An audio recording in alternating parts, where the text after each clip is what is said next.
when we're not together, where she can keep an eye on us. Yeah. That's great. Reg is mad at me, so she's chilling in the living room right now. I went and got her nails trimmed. How dare you? I know, but now she can actually sneak up on us. Not with the farts that you have told me that she has. So that is It's not all the time. No, it's only during dramatic scenes in a Star Trek. Basically. Oop, that is not the group I wanted. I keep tagging the group. All right.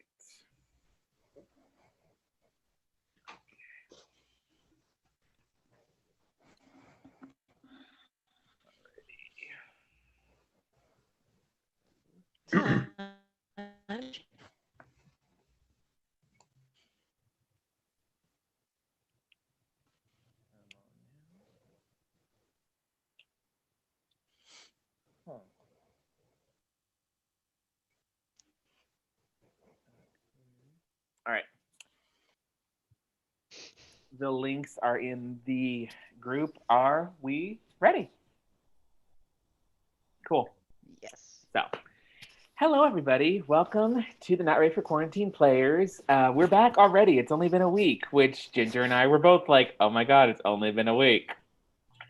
Welcome to A Night with Frasier Crane. Last time we had you guys down south. Now we're taking it up to Seattle for some wit and some sherry and just a bunch of shenanigans. So I'm going to introduce the cast and then we're going to get going. There's 6 episodes. So we're just going to, I think it's, what is it? The 3rd episode is when we break, Ginger? 2nd episode, 3rd episode?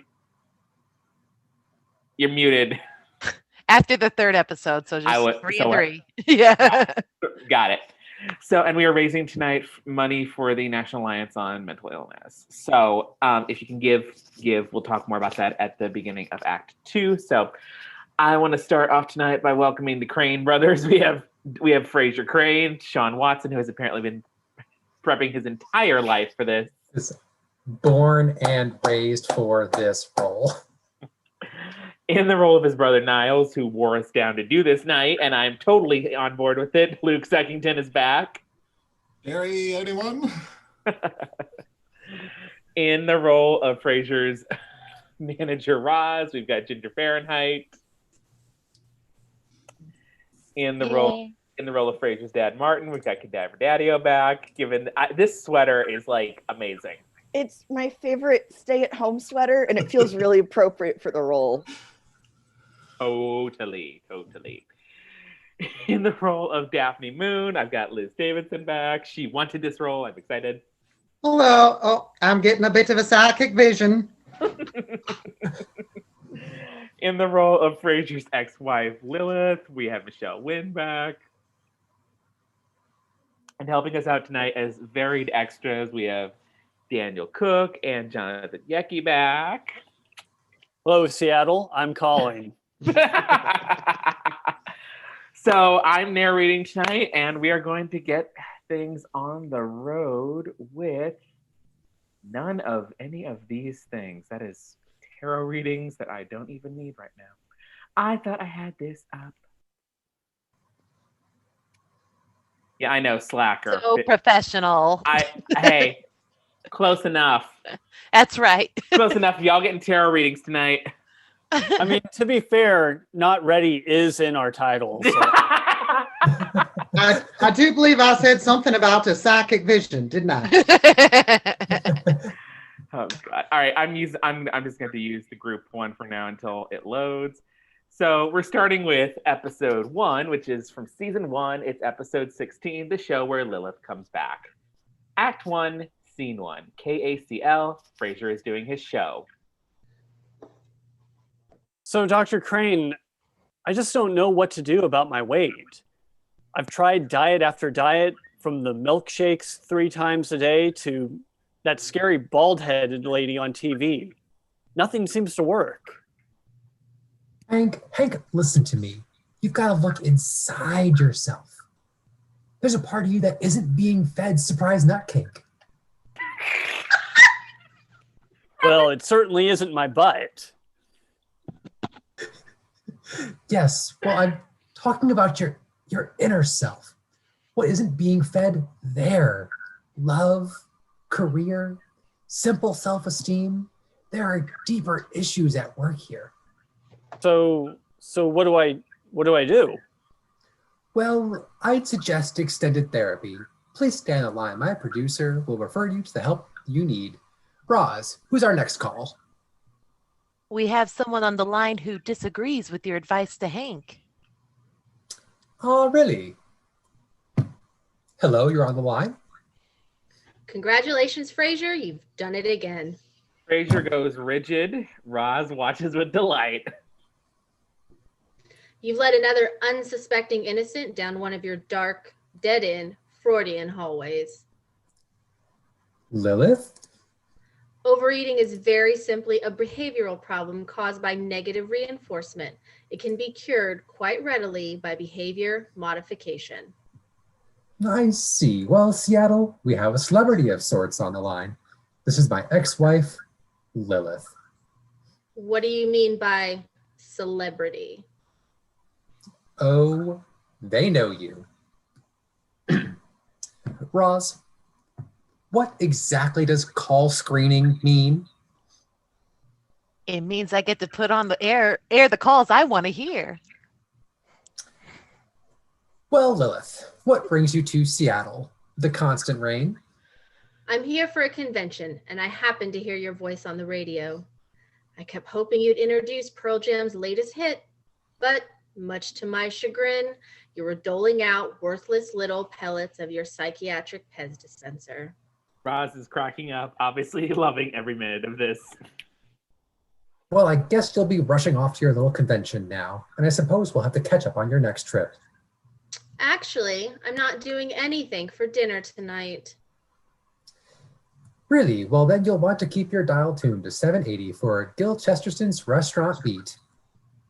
Why don't you ask her out to dinner, Dr. Crane?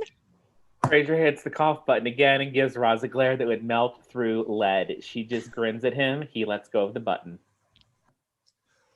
What a wonderful idea.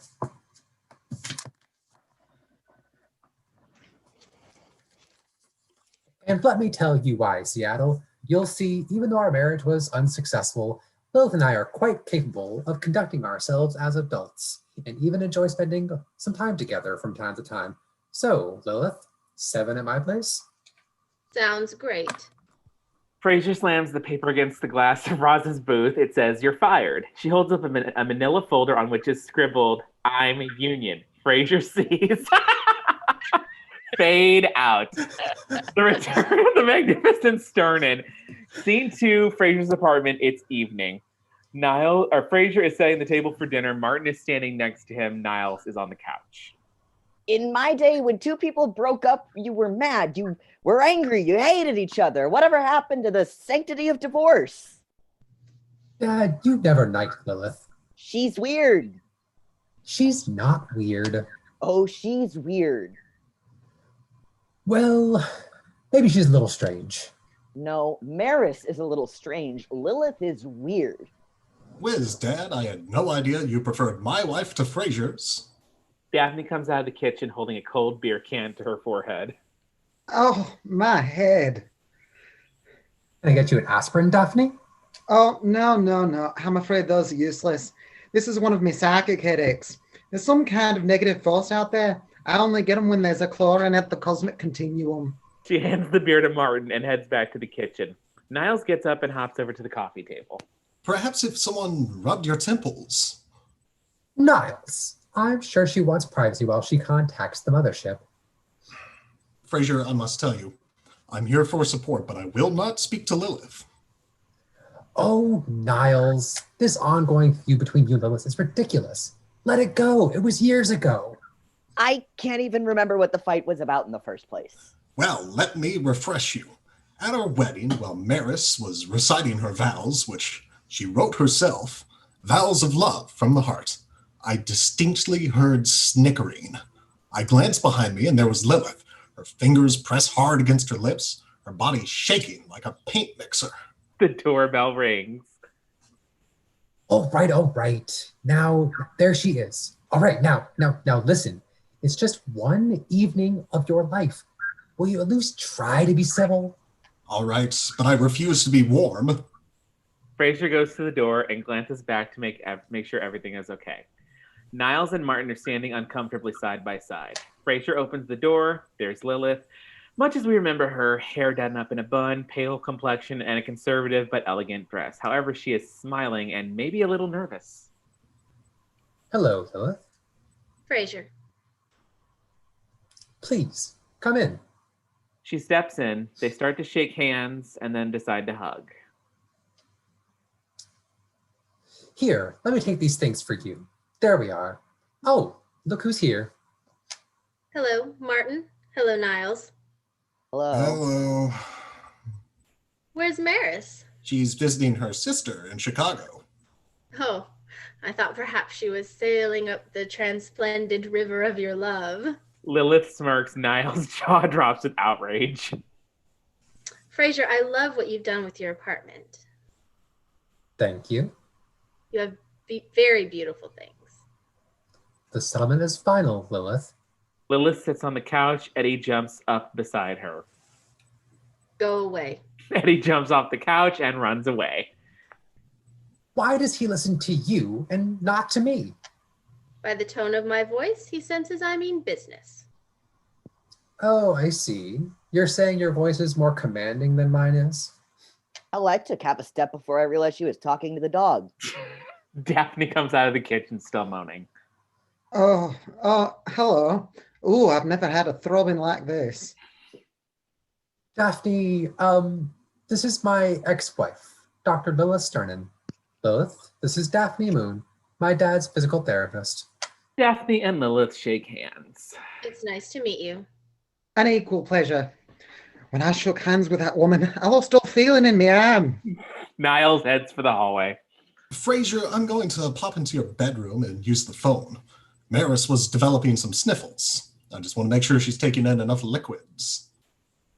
Isn't it enough that she's eternally sipping from the font of your perpetual adoration? Lilith smirks again. Niles turns around with a "that does it" expression. Frasier signals him not here. Niles exits. Martin, I'm especially delighted to see you here tonight. Oh, yeah? Oh, yes. Knowing as I do of the history of your relationship with Frasier, when I heard he had taken you in, I immediately flipped on the Weather Channel to see if hell had frozen over. Frasier, how'd you ever let a little peach like this get away? Well, I think dinner's just about ready. Why don't we move to the table? Lilith and Martin get up and sit at the dinner table. Niles also comes back and sits down. So, Lilith, how is Frederick? Well, as you know, I enrolled him in that chess camp in the Berkshires. It's really quite stimulating. For 8 hours a day, he sits in a large auditorium with 300 other children mastering Alhazen Gov opening. Well, he's in the mountains. Shouldn't be out there in the fresh air. Every day after lunch, they go for a nature walk. Unfortunately, Frederick is allergic to 7 different types of ivy, so he has to wear long sleeves and long pants and a bonnet with a net on it. Boy, I sure hope the other campers don't make fun of him. Oh, I'm sure they don't. You know how kind kids can be. Hell, all he needs is a birthmark on his forehead and they'd beat him to death with a shovel. Fade 2, look what I found with the dust bunnies. Scene 3, Frasier's apartment. After dinner, Martin is sitting in his armchair as Frasier and Niles watch. Lilith analyzes him. Daphne is holding an ice pack to her head. So, I chased this guy down a dark alley, and when he got to the end, he turned and pulled a knife on me. So I gave him a couple of good shots with my nightstick. Fascinating. I have to ask, were you at all aware of any repressed sexual urges while you were pummeling him so mercilessly? Yeah, but I didn't put him in the report. You're having some fun at my expense, aren't you? Not much. In fact, I'm going to bed. Good night. Good night, Dad. Oh, well, if you don't need me any longer, I think I'll be shuffling off as well. Well, good night. It was a pleasure meeting you. By the way, how many days will you be staying in Seattle? Just through the weekend. Well, enjoy your stay. I'll be dead by Saturday night, I know it. Well, I guess I'll say my goodbyes as well. Good night, Frasier. Oh, this is ridiculous. Listen, Lilith, Niles is upset because you snickered at Maris's wedding vows. I simply responded with the genuine, spontaneous emotion I was feeling at the moment. But if Niles is not mature enough to accept that, if he is so pitifully insecure, if he is in such need of validation, then I guess, for some sense of familial harmony, I do apologize. Oh, Lilith, thank you.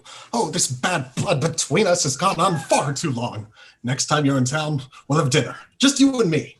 Niles leaves. Lilith looks at Frasier. He doesn't get that kind of validation at home, you see. Well, it's just the two of us. Yes, it's the first time we've been alone together since the lawyers put us in that room and said, don't come out until there's some resolution. Yes, well, this was nice. Yes, it was, wasn't it? They go out onto the balcony. You have a beautiful view. Well, it's a beautiful city. I hope you enjoy your convention. Oh, for God's sakes, Frasier, there's no convention. I'm here because of the letter. The letter? What letter? You know very well what letter. The one you left in the apartment last month when you were home to visit Frederick? The one proposing we get back together? Surely you didn't forget. Lilith leads him back in and takes a letter from her purse. My darling, how could a love like ours have fallen so far from grace? There must be some part of your heart that still resounds to the rhythm of my own. I fear that I'll be lost without you. As long as we have love, love will keep us together. Aside from this shameless pilfering from the captain and Tennille, I was moved by your entreaty. I felt the same way, and yet I felt the need to create this pretense of arriving here for a convention because I was still torn and unable to commit myself. But seeing you now, I realize how much I have missed you. Lilith, I did write that letter, and I did leave it there in the apartment, but... Yes? It wasn't last month. It was nearly a year ago. It's before I moved to Seattle. You just found it now? It had fallen behind the dresser. Well, I see the cleaning service is still doing its usual bang-up job. In a hurry, Lilith grabs her coat and purse. Well, don't I feel like the perfect fool? Listen, Lilith. Here I am, humiliated, emotionally drained, and I've used up all of my frequent flyer miles. Lilith, please. No, Frasier, please. There's nothing else to say. I'd like to leave here with one shred of dignity. She goes at the front door and it closes behind her. Unfortunately, she closes it on her purse string, trapping her purse inside. For a few moments, she pathetically tries to pull the purse up and through the crack in the door, then rings the bell. Frasier opens the door. Thank you. She leaves. End of Act 1. Act 2, Scene 4, Cafe Nervosa. Frasier and Niles are sitting at a corner table. Frasier hands Niles the letter. I wrote this letter just before I came to Seattle, hoping for a reconciliation. But she only just found it now. Didn't the captain and Tennille sing this? Like, they own 5 of those words. You know, I got over her. I moved out here. She comes back, and I wonder if I made the right decision. I did write that letter. Here's you have come to some sort of a crossroads. Oh, that's a nice, tidy little way of saying I'm in hell. Niles, I have a life here that suits me, and yet I can't help wondering if there's still some chance for reconciliation, if it's worth exploring the feelings that I'm feeling. Do you think I should see her again tonight? Frasier, like most patients who come to a therapist, you already know the answer to the question you're posing. You just want me to agree with your decision and support you, whether I share your opinion or not. Yes, but I don't have an opinion on the case, in this case. I'm sure you do. But I don't. Well, then I can't help you. All right, all right. I think in my soul, I'm leaning towards taking the next step and seeing if there's anything there. That is what you should do. Why? You know why. Damn it, Niles! Frasier, you know why. Beat. Niles looks at Frasier expectantly. All right. We have a long history together. We have a son we both adore. There were some good times, and when they were good, hoo-ah! Well, it seems our minds are pretty well made up, aren't they? Yes, they are. Thank you, Niles. I don't know what I'd do without you. Yes, you do. Drop it. Fade to scene 5, Lilith's hotel room. Lilith is waiting in her hotel room. She's dressed in a short skirt and a nice jacket. Her hair, unusually, is let down. Frasier knocks on the door and she opens it. Hello, Lilith. Frasier, come in. I must be early. I see you haven't had a chance to put up your hair yet. Oh, I thought I'd leave it down tonight. Really? Yes. After several hours of careful deliberation and weighing all the consequences, I decided to be playful. I'm glad you invited me to dinner. Well, how could I not? I felt so awful about last night. You see, I just thought you'd read the letter long ago and ignored it. No explanation necessary. It was a simple misunderstanding. Okay, well, I know a great little French bistro just around the corner. Frasier, before we go anywhere, I would just like to go on record as saying that regardless of everything that's happened, I respect you for getting on with your life as successfully as you have. Well, I'd like to say the same thing. I'd like to say I feel the same way about you. Frederick is flourishing, and I'm sure that's in no small part due to you. Oh, thank you. That means a great deal to me. Jeez, do you realize that the first pleasant thing we've said to each other in almost a year? You're right. You know, I'm suddenly quite moved. I am too. Would it be a dreadful contretemps if I kissed you right now? You can always try. She turns around and puts her arms around his neck. They kiss. As the kiss gets deeper, he drops her coat to the floor. You want to bag dinner? There's a bed and an honor bar. What more do we need? Come to me, my white-hot flame. I don't know what's worse, the meow or the fact that mom and dad are doing it in our presence. She jumps into his arms and he carries her over to the bed. I was insane to divorce you. Oh God, you're in my thoughts every waking hour. You're the only man I've ever loved. So are you. And it gets worse. Fade to fried eggs and other small tragedies. Scene 6, Lilith's hotel room. Frasier and Lilith lie beside each other in bed. Frasier wakes up first. His eyes widen with alarm as he realizes what happened. He starts to quietly slide out of bed. Then Lilith wakes up and sleepily rolls onto him, smiling. Good morning. Jolly good morning to you too. I could just stay like this all morning. Me too. I'm so glad I decided to take the chance and fly out here to be with you. Yes, me too. Me too. Someone knocks on the door. Oh, I'll get that. He rather hurriedly gets out of bed and puts on a bathrobe. Must be the breakfast we ordered last night. Boy, am I famished. You should be. You are a very busy boy. Surprise, nutcake. Frasier smiles, then smooths his hair and opens the door. A room service waiter comes in with a breakfast cart. Hi. Good morning, sir. Just bring it right in here, please. That's fine. Little something for you too. Thank you. Good day. The waiter leaves, Lilith gets out of bed and also puts on a robe. Well, boy, it's funny how life takes its little turns, isn't it? Yesterday morning when I woke up, I never imagined I'd be waking up here this morning. Indeed. She starts to inspect the breakfast. And I mean, it's not that we were overly impulsive or anything, or what we did was wrong. This is a mistake.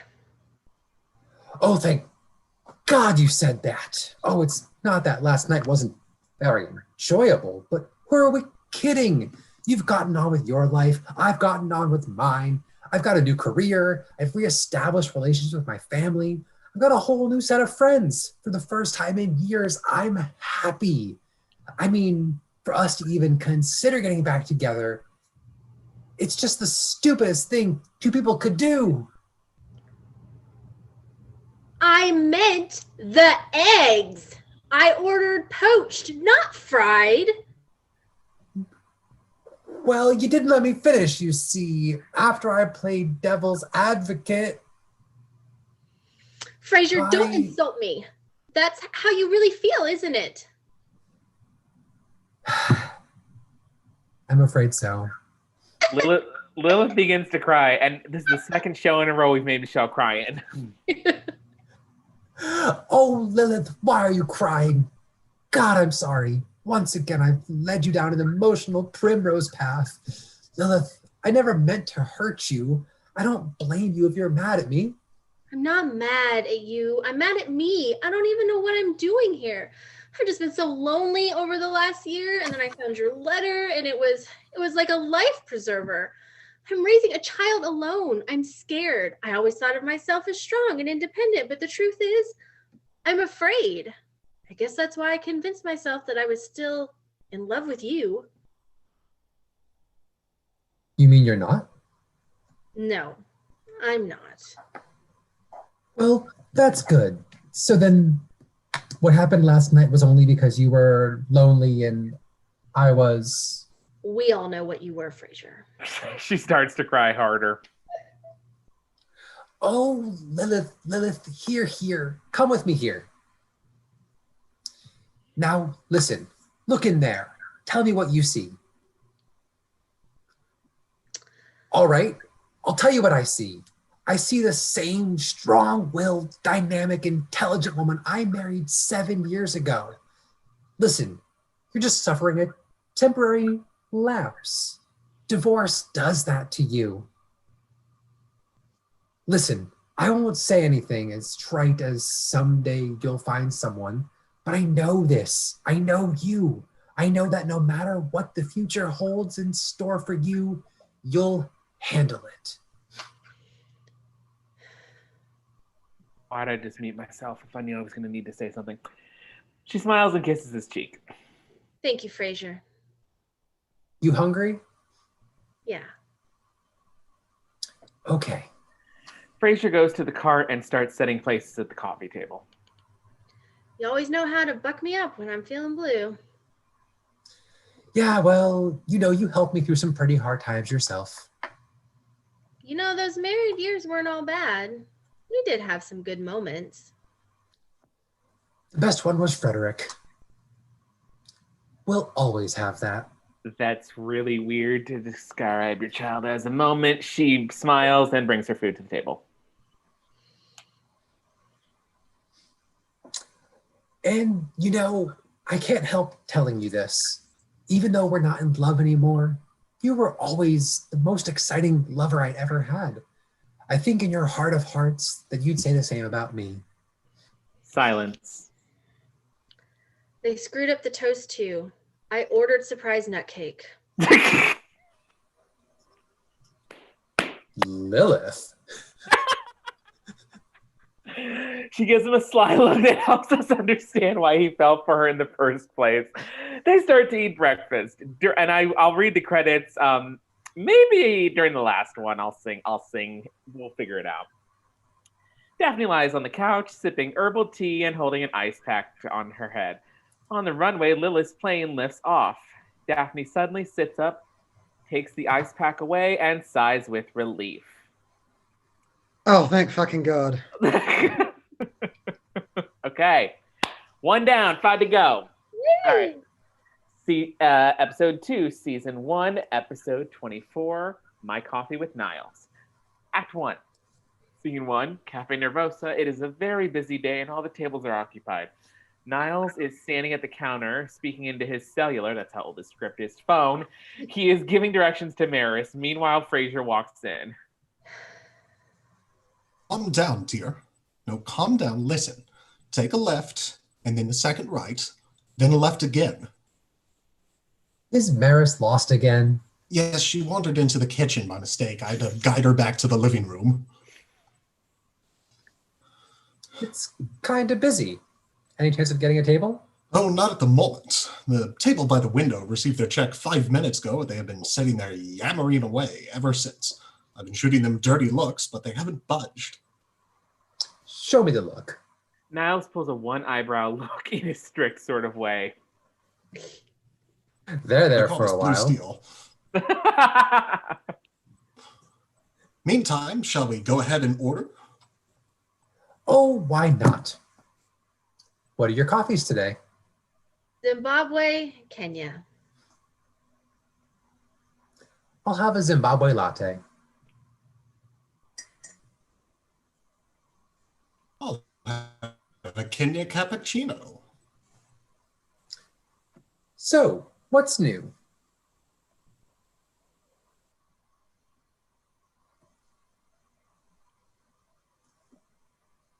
Oh no, the narcolepsy started early. Oh, the Kenyan cappuccino. I'm sorry, I think my internet bugged out for a moment there. No, we got Kenyan cappuccino. Frasier just asked you what's new, Niles. Well, Yoshi the gardener finally Oh! won the Battle of the Wills. He got Maris to dig up her camellias so he could put in that precious Zen garden he's been hawking us about since last fall. How'd that turn out? Oh, it's beautiful. It's the perfect place for meditation. Yesterday, I found Maris smack dab in the middle, sitting in the lotus position. Well, good for her. Apparently it's bringing out her spiritual side. I'm not sure. She was reading a Danielle Steele novel, making a nail appointment on her cellular phone. Do you realize that today marks a year since I moved here from Boston? Really? A year? It seems like yesterday Dad moved in with you. It's funny how two people can have distinct opposite impressions of the same event. They're both sitting there as if they own that table. Maybe if we both gave them the look. It's worth a try. They both stare at them and they move. Niles, I'll never doubt you again. They give high fives. However, by the time that Niles and Frasier have got their possessions from the counter, a couple have already seated themselves. Niles and Frasier are angered by this. Try the look on this table. I'm going to the men's room. Niles leaves whilst Frasier stares at a couple at their usual table. Fade out. Scene 2, Cafe Nervosa. However, they haven't budged a few minutes later when Niles comes back from the men's room with wet hands. Maddening. What is it now? They have a new moisturizer dispenser in the men's room, and the cream is entirely too oily. So I had to rewash my hands, and what do you know what? That is when the hot air hand dryer decides to break down. How do you get through the day? Here we go, Zimbabwe and Kenyan. Oh, excuse me. Did I say decaf? No, you didn't. Oh, I'm sorry. If I drink the regular, it'll keep me tossing and turning all through my brother's conversation. She takes it. Well, Niles, it doesn't look like anybody's leaving. Why don't we take a table outside? Why not? I'm feeling al fresco. Oh, how does Mrs. Fresco feel about that? They chuckle away as they go to the outside seats. They find a table and some chairs exactly in front of the entrance. Frasier watches Niall wipe the seat down meticulously. It must be a riot on camping trips. Would you like it? He offers his handkerchief. Frasier refuses. They both sit down. So, Frasier, now that chapter 2 of your life is in full swing, do you mind if I ask you something? No, go right ahead. Are you happy? Frasier thinks. Did you hear the question? Yes, I'm thinking. It's a seemingly complex question. No, it's not. Yes, it is. No, it's not. Either you're happy or you're not. Are you happy? No, but we're not talking about me. Oh, let's not just gloss over that. You, my only brother, has just told me you're not happy, and it pains me to hear that. So why? I was watching PBS the other night in my study, and they were showing this documentary on the Great Depression. Vintage Steinbeck. Desperately poor people escaping the Dust Bowl, their meager possessions strapped to rickety old trucks, heading to what they thought was their salvation. Then there was this scene with this scruffy boy being handed a brand new pair of shoes by the Salvation Army, a dreadful, malevolent organization that all the Crane boys know is absolute bullshit and you should not donate to. Frasier, if you saw the look on that boy's face, it was a look of pure and utter happiness. I have never experienced that kind of happiness, not in my whole life. Not even when I bought these $400 Bruno Maglis. Do you like them? Do you like them? What about the tassels? Well, I'm not much of a tassel guy. No, neither am I. Nevertheless, there they are. Oh, I have no reason to be unhappy. I have my health. I have a wonderful home, a beautiful wife. Did your eyebrow just move? I don't think so. I've got my practice. Although lately I've lost track of the ideals that led me to psychiatry in the first place. Yes.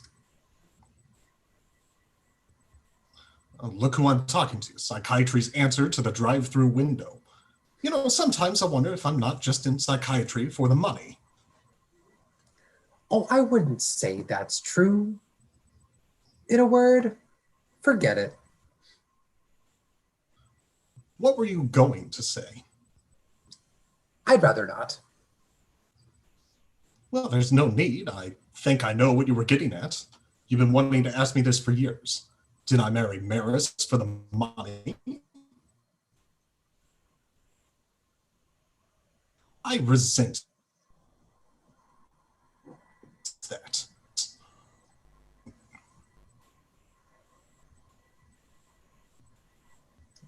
So, you really do love her?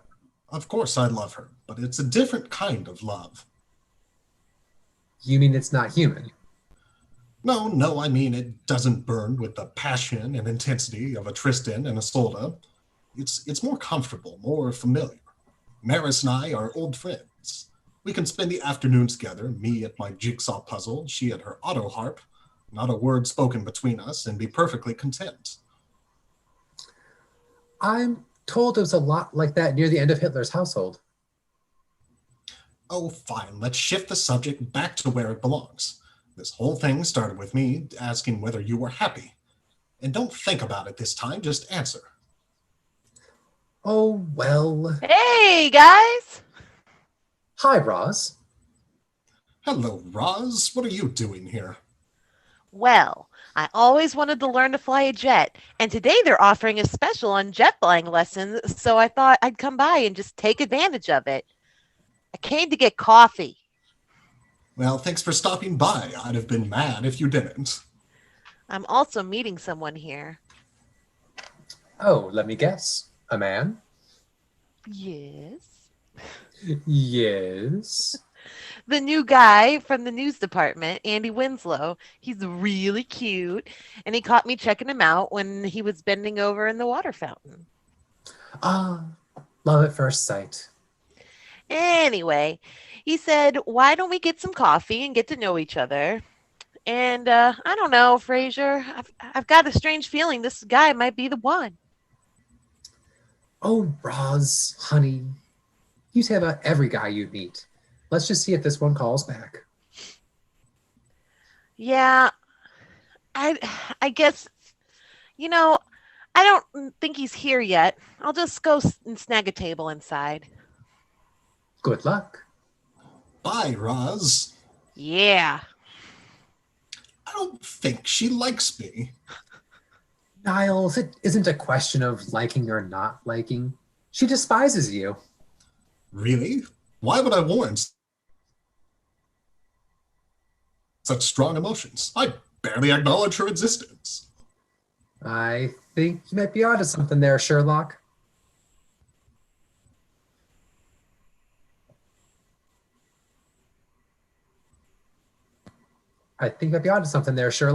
She is comely in a back alley sort of way. Roz, yes, she's very attractive. Do you ever think about you two, Roz and me? No. No surprise nutcake between the two of us. you've never fantasized about stealing away to a cheap little motel with her and doing whatever it is straight people do? Oh, well, I'm a normal man with normal urges. She does have a silk blouse that falls open a bit when she leans over the cart rack. But mixing work with romance, I don't know. Is it ever worth it? I don't know. You tell me. You're the one who looked down her blouse. The waitress brings Frasier's second coffee. Decaf, Zimbabwe latte. Is that non-fat milk? No. Oh, I hate to be a bother. It's just that I'm Do you? watching my fat intake. She takes it away, then it begins to rain. Oh, dear God, what is that? Rain? No, God is crying. I asked a simple question.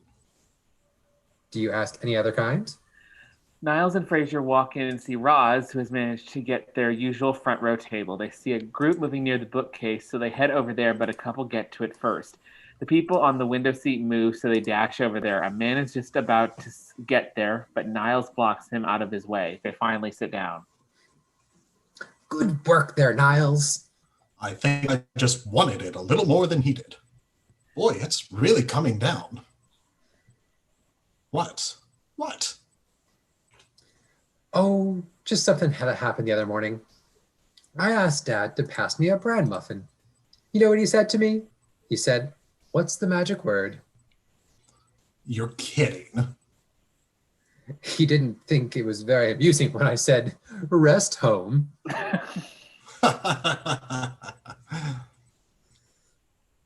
Oh, look. That must be Roz's coffee companion. Wow. He's really handsome, isn't he? Wow.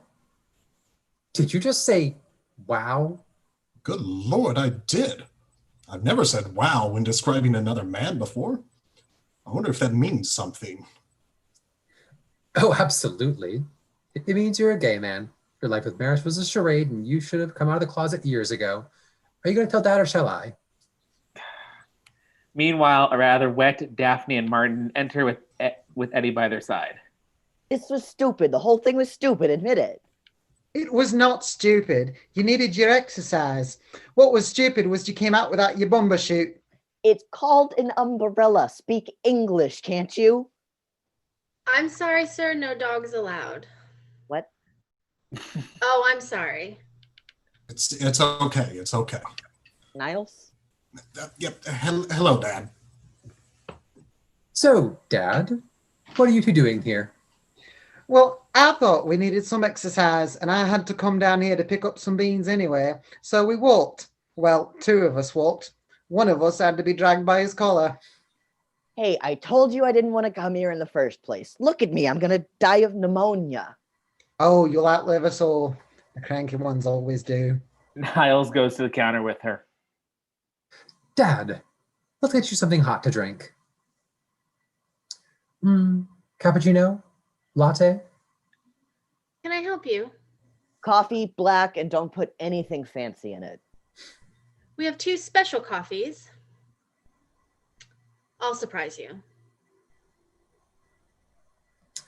Oh, joy. There's nothing like the smell of a wet dog to work up the appetite for supper. Look at us. We're soaked to the skin. You're in a fine mood today. Ah, and by the way, you left a mess in the kitchen. I had a piece of toast. Yeah, and you didn't use a plate like I asked you to, and you put it on the counter. And because you left a bunch of and all because you left a bunch of crumbs and toast sweat there. Toast sweat? Yes, it's when you put a piece of hot toast on any surface. It leaves little droplets of dew behind. Haven't you heard Dad's lectures on the evil of toast sweat? It's the scourge of our times. 1 coffee, black. Martin, still pretending to be blind, reaches for the coffee. The waitress guides his hand to it. And a decaf, non-fat, Zimbabwe latte. Oh dear. Is that cinnamon on the foam? She whisks it away again. Well, you know, as long as we're picking at each other's scabs here, I found another one of Eddie's chew toys in my sweater cubby the other day. Hair's all of my favorite pullover. I know he sleeps in there when I'm not home. Serves you right for keeping your sweaters in a place called the cubby. That's it. My bedroom is off limits to this flea bag. He's not a flea bag. Hey, Dad, how about those Mariners? Shut up, Niles. Look, who's kidding here? If my hip's good enough to get me down here, then maybe it's about time I found a place of my own. Where will you go? Oh, don't worry about me. I'll find a place. I've got a little money saved up. I never wanted to move in with you in the first place, and the last thing I want to do is to be a burden. To be a burden on anybody. That's your brother's smartass way of telling me he's heard this before. Well, you won't have to hear it from me again. Come on, Eddie. Tell Daphne to catch up with us, will you? Dad, please. We go through this little melodrama at least once a week. Will you just sit down? It's raining outside. No, I'll pay for the coffee too. How much is it? $1.50. For coffee? What kind of world are we living in? If only. Martin exits into the rain while Frasier decides to take a visit to the toilet. End of Act 1. Act 2. Later, Niles is at the counter where Daphne has just gotten her beans. Frasier comes back also with wet hands. Frasier, are you all right? You've been in there forever. Oh, I tried that damn hand cream. I was so oily I couldn't get a grip on the doorknob. I awaited to be rescued. Finally, when some guy came in, I said, "Oh, God, am I glad to see you." I can't even begin to describe the look he gave me. A man walks past Frasier, giving him an indescribable look. Look over there! There he is! Niles and Frasier head to their seats. Daphne goes with them. So, your brother tells me you and your father are at it again. Oh, yeah. What's new? I don't know what's wrong with him. Lately, he's had a face as long as a wet weekend. Yesterday, when I insisted he do his exercises, he told me to put my feet up behind my head and spin like a top. Niles begins to fantasize about this. Oh, well, best thing to do, just ignore him when he gets sarcastic. Isn't that right, Niles? Niles. I'm sorry, Frasier. For some reason, I felt a little dizzy. Oh, well, I guess I better go after him. Oh, here, take my bumbershoot. Oh, well, isn't that nice? Well, at least someone appreciates my mother tongue. Yes, I've always had an ear for your tongue. Niles! What did I say? Want another coffee? Not until I've had my first one, thanks. Why is it always so difficult between me and Dad? Oh, well, you might try looking at it from Dad's point of view, as a policeman in a position of authority, and that's been taken away from him. Wailing against the world is his way of controlling his ever-shrinking sphere of influence. Yes, I do empathize with him. I just can't help wishing I could just kick that cane out from under him once in a while, and it would land on Eddie. Well, the simple truth is, it's hard. I know you're trying. I am. And you know, sometimes I do see the fruits of my labor. You know, just the other night, Dad was watching TV, and I had fallen asleep on the couch, and suddenly I stirred. I felt something on my head, and Dad was standing above me, stroking my hair. Dad? Did he say anything? Well, he said, Don't you think it's time you got a haircut? You're starting to look like a bozo. I think he was only covering. Well, what do you think? Probably wanting her to get a trim. No! Do you think he was covering? Of course he was covering. You know, Dad. Tough as nails on the outside, but on the inside, one giant spike. The waitress brings him his coffee. Ah, grazie. Excuse me, but what about mine? We've got a team of specialists working on it. Look, why don't we just change the subject from Dad and talk about something else? Absolutely. Pick a new topic, something light and frothy. I agree. Are you in love with Daphne? Niles does a spit take. That's a little frothier than I had in mind. That's preposterous. I refuse to dignify that question with an answer. Frasier stares at him. I don't know. There, I said it. Are you happy? Oh, why did you have to hire Venus herself? Did you have found some beefy East European scrub woman who reeked of ammonia? Well, I asked, but it was the Olympic year. The agency was fresh out. Frasier, I can't get her out of my mind. When I look at Daphne, she stirs a passion in me I've never known before. Niles, you're not considering leaving Paris. Certainly not. Well, I suppose the situation you're in is that you'd like to stay with Maris, but you'd like an affair with Daphne. Yes, can I do that? No, you can't. I thought that I couldn't, but you got my hopes up there for a minute. Oh, it's easy for you. You're free, you're happy. Although perhaps I'm getting ahead of myself there. You haven't answered that question yet. Oh, I haven't answered it, have I? You haven't, and I'm getting curious. Are you happy? Well, I guess the best way I can think of saying it is... This sucks. What's the matter? You sit down with someone, you have a cup of coffee, and think that they might just lead into something like a life. Suddenly, the trap door opens, and you're right back into Roz's world. How did it go wrong so quickly? Simple. He didn't want to date me. He wanted to convert me. I don't have anything against religious people. I don't care if they're Jewish or Jehovah Witness or Buddhist. I'm some word I can't say. I embrace men of all faiths. If only it stopped there. Ecumenical dear. Thank you. But he pretended he was going to ask me out. Isn't there some commandment against that? No, they didn't get into dating until the New Testament. Oh, I'm sorry, Roz. Why don't you join us? No, thank you. There's a cute new handyman in my building. I thought I'd go home, slip into a negligee, and rip out my faucet. Bye. You think she's kidding, don't you? You know, I think about Roz's life, and it makes me wonder about my own. I haven't exactly been burning up the social scene lately. Oh, you'll find somebody.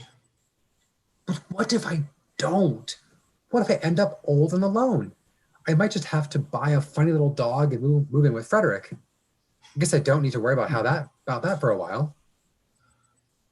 No, Frederick should start worrying about it. In the meantime, you might want to answer my ever more tedious original question. Are you happy? Well, I guess I have to say. Hello, boys. Oh, for Pete's sake. Hello, Dad. What are you doing back here? I don't know. Been acting like a jerk these past couple of days, and I've been taking it out on you and Daphne. You know all the stuff I said earlier? Just forget about it. I already have. Come on, boy. Dad, listen. Has something been bothering you these past few days? No, not really, no. Come on, say it. Okay, last Sunday was my birthday. Niles and Frasier are mortified. Niles tries to recover. Of course it was. Frasier and I were planning a big surprise party. But if we threw it on your birthday, it wouldn't have been a surprise. Thus, we waited a week. So, surprise! Martin doesn't buy, and Frasier just stares at Niles. Oh, if you could just see the look on your face. Just give it up, Niles. Dad, I'm sorry. Listen, come and have a seat. You know, I don't know why it let it bother me. All those years on the force, I missed enough of your boys' birthdays. You're entitled to miss one of mine. You know what? There's no reason to stop us celebrating anyway. Tonight, we'll take you out for dinner. Oh, you don't need to do that. Absolutely, absolutely. You name the place. Okay, how about old Hoppy Heidelberg? The boys pretend it's wonderful. They were voted best bratwurst of all time for 3 years in a row. Ach, du Lieber. Ha ha ha. Oh, well, there you are. I've been up and down 3rd Street looking for you. Oh, I was on 4th Street. Eddie had already smelled everything on 3rd. So how didn't you know I was coming back here anyway? I had one of my psychic flashes. Bang! There you were, walking through the door of Cafe Nervosa. And there you were, apologizing for the way you've been treating me this past week. Yeah, I'm sorry about that, Daphne. Just forget about it, all right? And something about a raise. You're winging it now, aren't you? Am I that transparent? No, I'm psychic. Come on, we gotta hurry up because the boys are taking us to Hoppy's Old Heidelberg tonight for dinner. Oh, great. German food. We whipped the Jerry's twice this century and they still have the last laugh. You know, Dad, I'll give you a ride, but I gotta stop by the station first. Nah. No, that's okay. I'll give him a lift. Ah, Frasier, as always, I've enjoyed getting together with you for coffee. What do you guys talk about all the time? Oh, you know, sports, chicks, monster truck rallies, surprise nutcake. Okay. All right, well then definitely don't tell me. Okay, I have steel that just went through my nose after that one. Niles and Martin leave. Frasier waits his decaf, non-fat milk, non-cinnamon foam, Zimbabwe Karen latte alone. The waitress arrives with yet another cup of coffee. Zimbabwe, decaf, non-fat, no cinnamon in sight. You're literally the worst. Now, are you happy? you know, in the greater scheme, yes, I want to see your manager. You don't have the bangs for that. He tastes his coffee and fades out. End of Act 2. Credits. It seems that Frasier was indeed answering Niles' question, as it seems the coffee, shocker, still isn't perfect. He signals the waitress over to his table, who pulls the coffee away before he manages to utter a word. Now we're on to episode 3, season 2, episode 3, The Matchmaker, Act 1. Scene 1, apartment night. It's late at night and everyone is fast asleep in the Crane household. Suddenly the fire alarm goes off. Martin and Frasier come out running in their sleepwear, panicking. Oh my God! Oh my God! Fire! Fire! Eddie, where are you, boy? Dad! Wake up! Dad, are you in there? Eddie, come on. Dad, where are you? Dad, where's the fire? Frasier turns the lights on. Have you seen Eddie? What's burning? Where's the fire? Eddie? Then Daphne comes running out in her nightie. It's all right. False alarm. The one above my bed went off. Frasier and Martin sag, breathing heavily. Thank God. Oh, and don't worry about Eddie. He's back in my room. God, the noise the bloody thing makes. It'd be less upsetting just to wake up on fire. What the hell triggered it? Who knows? I was dozing quite peacefully when it started screaming away for no reason at all. Eddie runs in and jumps onto the chair with a pack of cigarettes in his mouth. I see. What have we here? Eddie, you've been smoking in Daphne's room. Bad dog. I know, you have a no smoking rule. I'm sorry. But every now and then I feel a bit tense, and I find a surprise nutcake can be very soothing. Oh yeah, it's real soothing. It should only be an hour before my heart stops fibrillating. Oh, it figures. 3 a.m. Of course this would happen the night before I have an early morning meeting. He starts to exit, but notices Daphne sitting on the couch, depressed. Daphne, aren't you going back to bed? No, I'll just sit up for a bit. I'm feeling a bit blue. Anything you'd like to talk about? No, you need your sleep. It's nothing important. Just this feeling that my life's a gaping sinkhole and I'm just marking time while the flower of my youth rots on the vine. Well, as long as you're sure. Frasier starts to exit again, but then Daphne sinks back, giving a truly pathetic whine that is an obvious plea for help, I think, I hope. He has no choice. Oh, crap, my computer just went nuts because of the whine. He has no choice but to come back. I really wish you'd tell me about it. Well, if you must know, it's my love life. Really? You've been seeing a surprise nutcake? Only when I close my eyes and concentrate. Ah, I see. You're going through a bit of a drought, eh? No wonder. The rare times I do go out, it's usually with your father. People see us and assume I'm his daughter or else his girlfriend. Either way, it's like having my own personal can of stud repellent. Yes, well, I know how bleak these times can be. But believe me, they will come to an end sooner or later. I remember a time back in Boston when I was going through exactly what you're going through now. Just a week later, I met a lovely barmaid. Sophisticated, if a bit loquacious. We fell madly in love. We got engaged. Of course, she left me standing at the altar. But the point is, I didn't give up. I took my poor, battered heart and offered it to Lilith, who put it in her little Cuisinart and hit the puree button. But I rebounded. Look how far I come. I'm divorced, lonely, living with my father. Frasier takes a Daphne's cigarette and takes a drag. Fade out. Scene 2, Cafe Nervosa. The next day, Frasier is sitting at a table and Roz comes in. I figured I'd find you here. You know you missed your meeting with the new station manager. Oh no, I completely forgot. God, you look like you've been ridden hard and put away wet. I was up till all hours of the night with Daphne, competing to see which one of us had the most pathetic love life. On the bright side, I won. Well, I know what your problems are, but what are Daphne's? She's just having trouble finding men. Roz opens her purse and holds up a little black book. Say no more. No, Roz, it's really not necessary. You don't have to donate one of your boyfriends to Daphne. Come on, I'd be happy to. But still, one hates to break up a collection. He tries to get her to close the book as Niles returns to the table with coffees for himself and Frasier. There we go. Double espresso and my mocha latte. Do these chocolate shavings look any different to you? No. Well, they do to me. I think they've switched to an inferior domestic brand.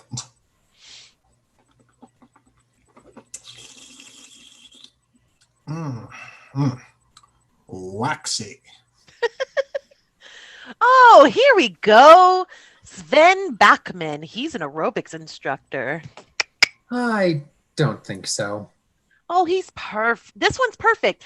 Gunter Dietrich. He's loads of fun, and he's a runway model. A German narcissist. Now there's an appealing combination. All right. I'll keep looking. Looking for what? I'm helping Frasier find a man for Daphne. Niles puts down his cup and adopts a bland expression and tone that do nothing to hide his outrage. What?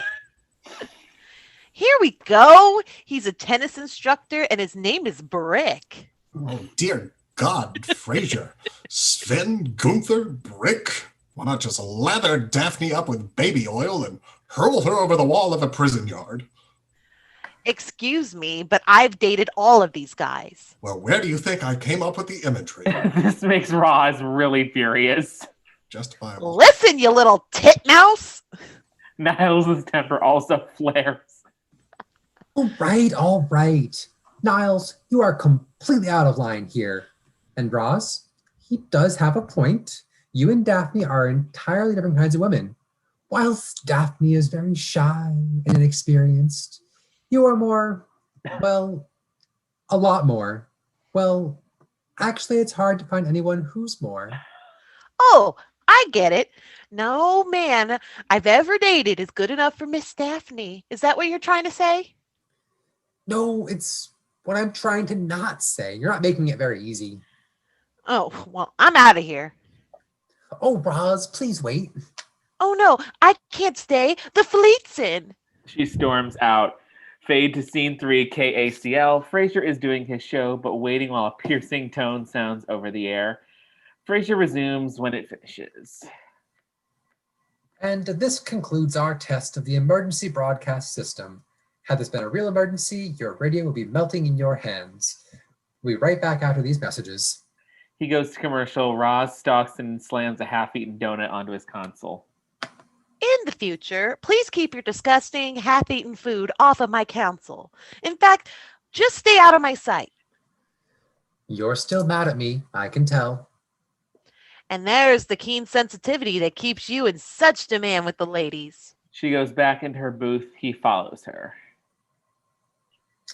Look, Roz, I'm sorry if I insulted you earlier, but the truth is, I feel very protective of Daphne. See, the kind of man I'm looking for has to be good-looking, smart, successful. Behind Frasier, Tom Duran, the new station manager, enters the booth. He instantly seems to embody all the virtues Frasier enumerated. Excuse me. Yes? I'm Tom Duran, the new station manager. Oh, Tom. Hey, it's a pleasure to meet you. I'm so sorry about missing the meeting this morning. I slept right through it. Oh, yeah, me too, and I was there. Frasier laughs. Say, that's a beautiful tie. Oh, thank you. Yes, I got this one in London off one of those custom shops just off of Sloane Square. You know, I just came from London. I spent the last 5 years working for the BBC. Really? I love London, the museums, the theater. Oh, yeah, I'm a big theater buff. 3 shows a week. I hated leaving. I can imagine. Why did you?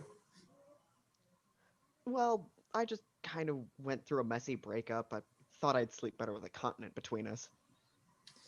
Yes, I know the feeling. So I take it then you're unattached? Yes, but I haven't given up hope. Well, you may have come to the right place.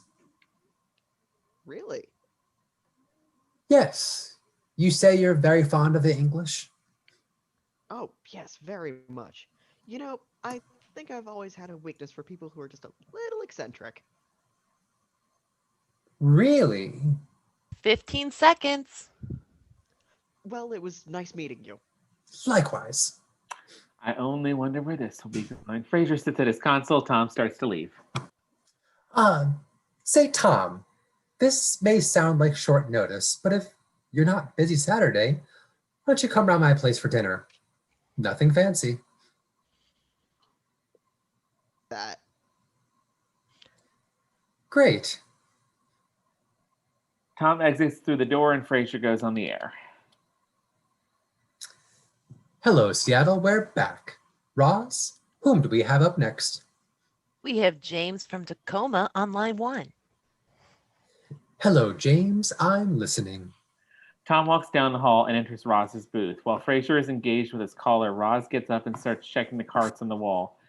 They begin chatting about his fare, Frasier. Roz? Hey, Tom, how's it going? Well, you know, it's the same with every job I take. The word flies like wildfire. What's that? Oh, you know, you tell 1 or 2 people you're gay, and before you can blink, it's all over the station. Well, they don't call it broadcasting for nothing. He seems like a nice guy. Oh, he's okay. I hope he's more than okay. He just asked me out on a date. As Roz turns around in surprise, Frasier notices Roz talking to Tom and waves for her to stop. Frasier just asked you out on a date? Well, he asked me to his place for dinner, so I wanted to ask you, is there any particular wine he likes? Listen, Tom, there's something I think you need to know about Frasier. What? Frasier holds up a card, hands off, he's taken. He's nuts about surprise nut cake. Thanks! He leaves. Roz shrugs innocently at Frasier. Fade to the perils of refinement. Scene 4, apartment. Saturday evening, Frasier is sitting at the apartment while a furious Daphne is setting the table.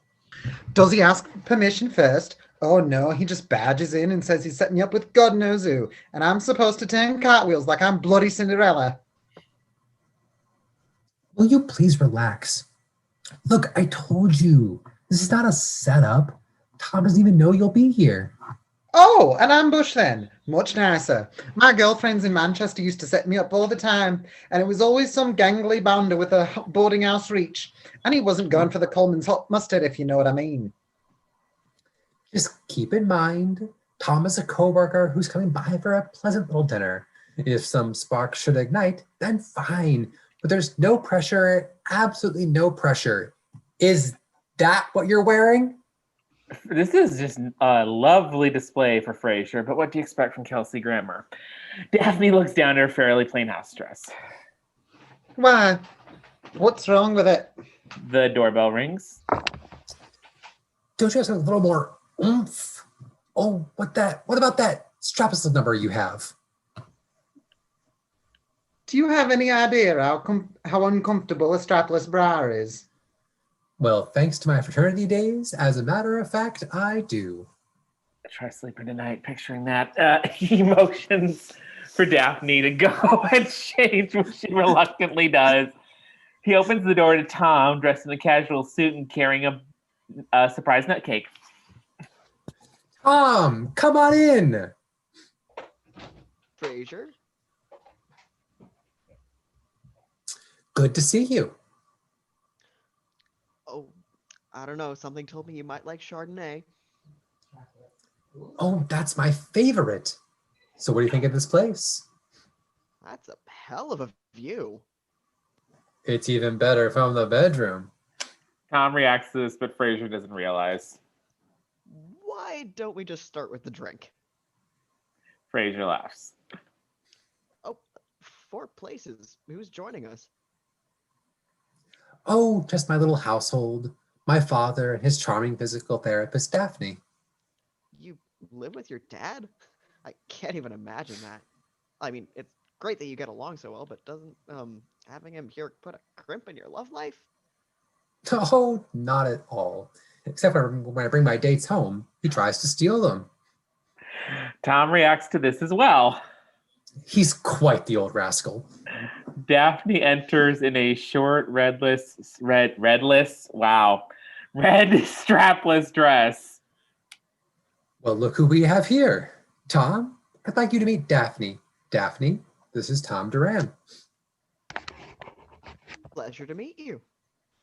Likewise. Oh, Dr. Crane, you didn't take his coat. Oh, I'm sorry. May I?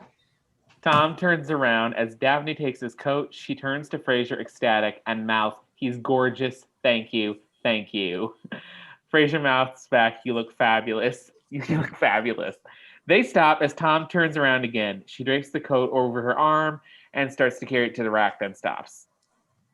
Oh, this is strange. I'm picking up a vibration from your coat. Excuse me?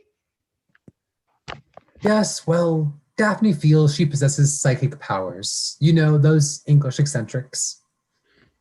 Oh, you've just been through a very painful breakup, haven't you? Yes. Oh, wait a minute. You told her that, didn't you? No.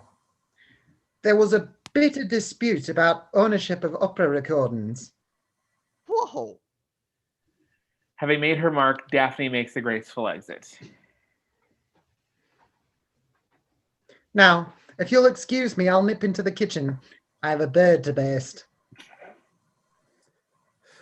Quite something, isn't she? Yeah, she's great. I love hearing that accent again. Hey, Frasier, I don't have to put a tie on for this Joker, do I?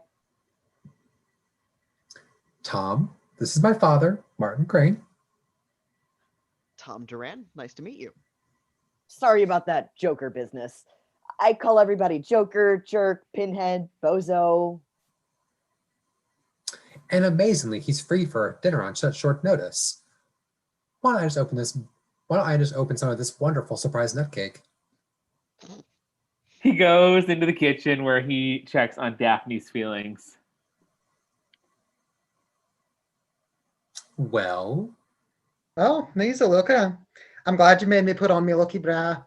He's worth every wire digging into my rib cage. yes, you've made quite the impression on him too. He thinks you're great. Go on. God, listen to me getting carried away like a schoolgirl when I've just met the man. No, I'm not raising my hopes tonight, though I'm glad I've raised my bosom. Meanwhile, Martin and Tom are having a chat in the living room. Yeah, let me tell you, you're going to love Seattle. It's a real people place. Great food, great bars, great surprise nut cake. I've heard that. Any you recommend? Yeah, I usually hang out at this place called Duke's. Great crowd, lots of young firefighters. So, do you like football? Yeah, I really missed it when I was living in London. Yeah, well, maybe we can take you to a Seahawks game sometime. Frasier hates it, so it'll be just us. Hey, Frasier warned me about you. Yeah, well, I guess I yell at the players a little too loud. Here we are, Tom. Dad, I took the liberty of selecting an amusing little vintage for you too. Sorry I didn't bring the pull tab so you could sniff it.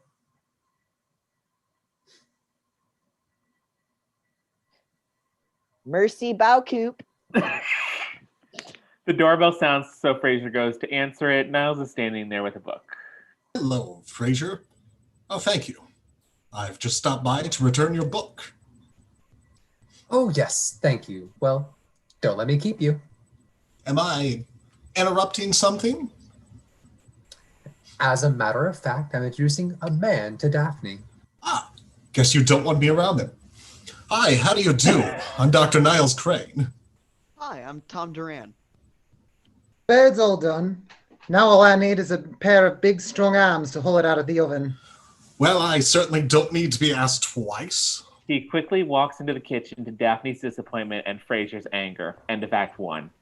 Act 2, Scene 5 apartment. During dinner, Tom is telling a story about the Queen in the middle of an interview. So, halfway through the interview, her stomach starts rumbling, and her body mic's picking it up, but I have to ignore it. Because what am I going to say? Would Her Majesty care for a Tums? Everybody except Niles laughs, who is being rather immature per the norm. Oh, I could listen to your stories all night. They're so funny. And all involving bodily functions. Tom, I could use a little hand in the kitchen. No, sit, one. Daphne. After all that cooking, you must be absolutely strapless. Niles exits to the kitchen, leaving Daphne disappointed yet again.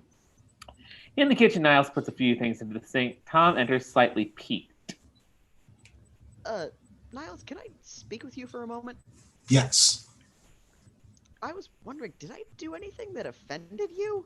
No. Oh, it must be all in my head, but I sense that you had a problem with me dating Frasier. Well, if you must know. A 20-second pause ensues while he wonders if his hearing is faulty.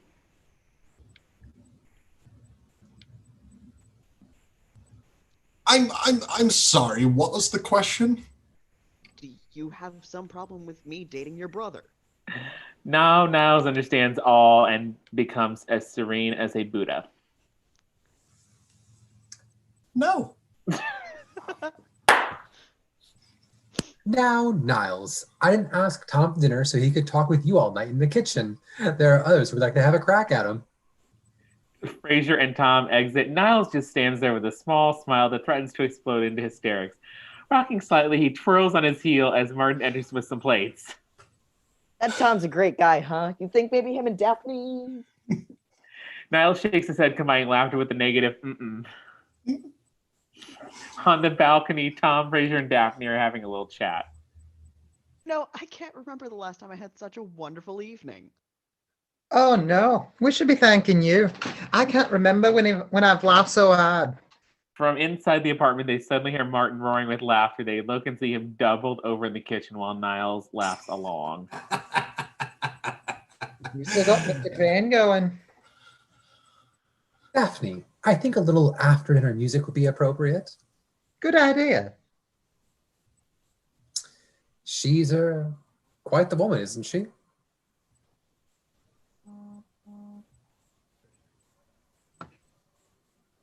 Oh. Say it again, Tom. We didn't hear you. Frasier, I was wondering. Yes. Think before the evening's over we could get a little one-on-one time? Oh, I think I can arrange that. He goes inside while Daphne is putting on music. They both whisper.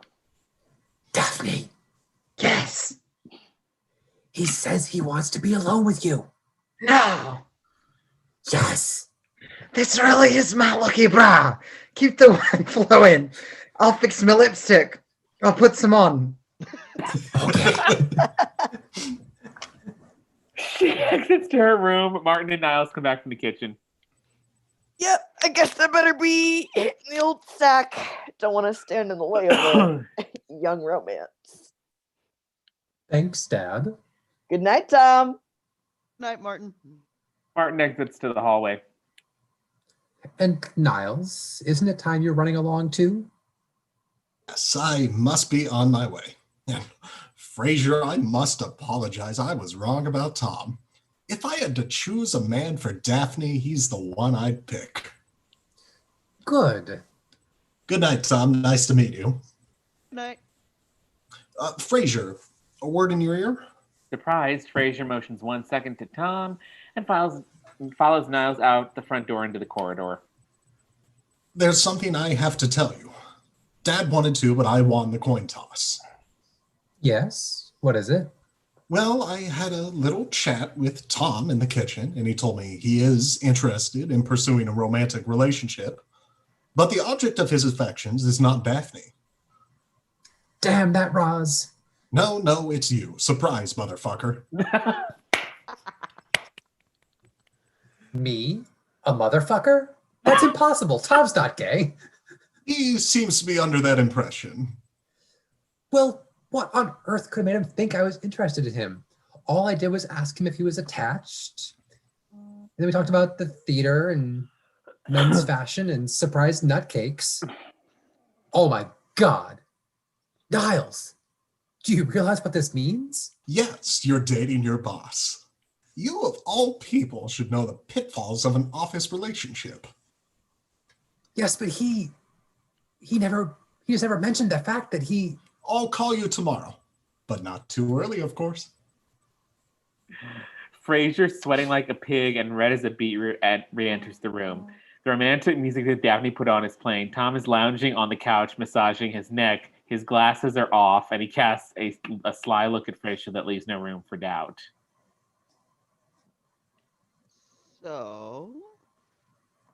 So, God, I hate this song. He runs over and turns the stereo off. You know, I've broken my rule for you. I usually don't date guys I work with. Yes, well, I've sort of relaxed my rule for you too. You're cute when you're nervous. I must be downright adorable now then.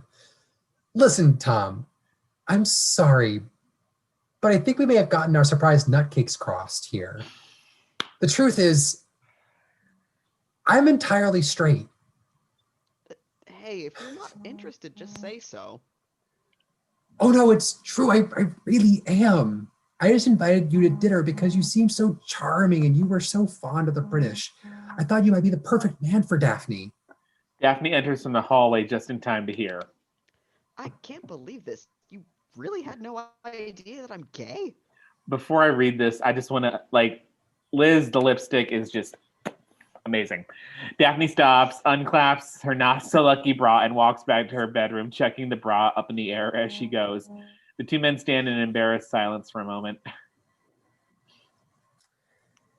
Don't take this wrong, but it never even occurred to me that you might be gay.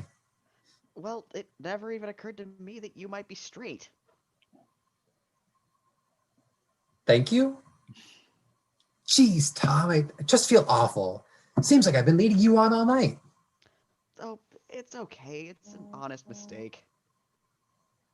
Yes, but I've been pouring you drinks, building up your hopes, making you think you might have found a man sophisticated and sensitive enough to help you. Frasier, I'll learn to love again. Yes, of course. Tom goes to the door. You'll apologize to Daphne? For the rest of my days. Does this mean your dad's not gay either? No, Dad's not gay.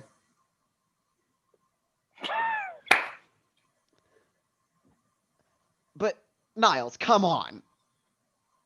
I mean, I'm not totally sure, but no, I'm afraid not.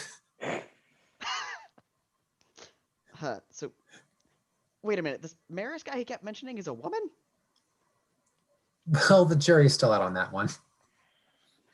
Tom grimaces and leaves, waving goodnight. End of Act 2. Credits. Frasier and Daphne are sitting up late at night, smoking and drinking cognac. Frasier picks up the packet and reads the health warning and the ingredients list on the side. He shows it to Daphne. They stub their cigarettes out immediately, then throw back the rest of their cognacs. And that is intermission. We will see you at 8:45. And yeah, I need more liquor because we surprised nutcaked throughout the entire first act. Make it 15.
Yeah, go ahead and close it. Mr. Ashley's up now, so I'm going to close it.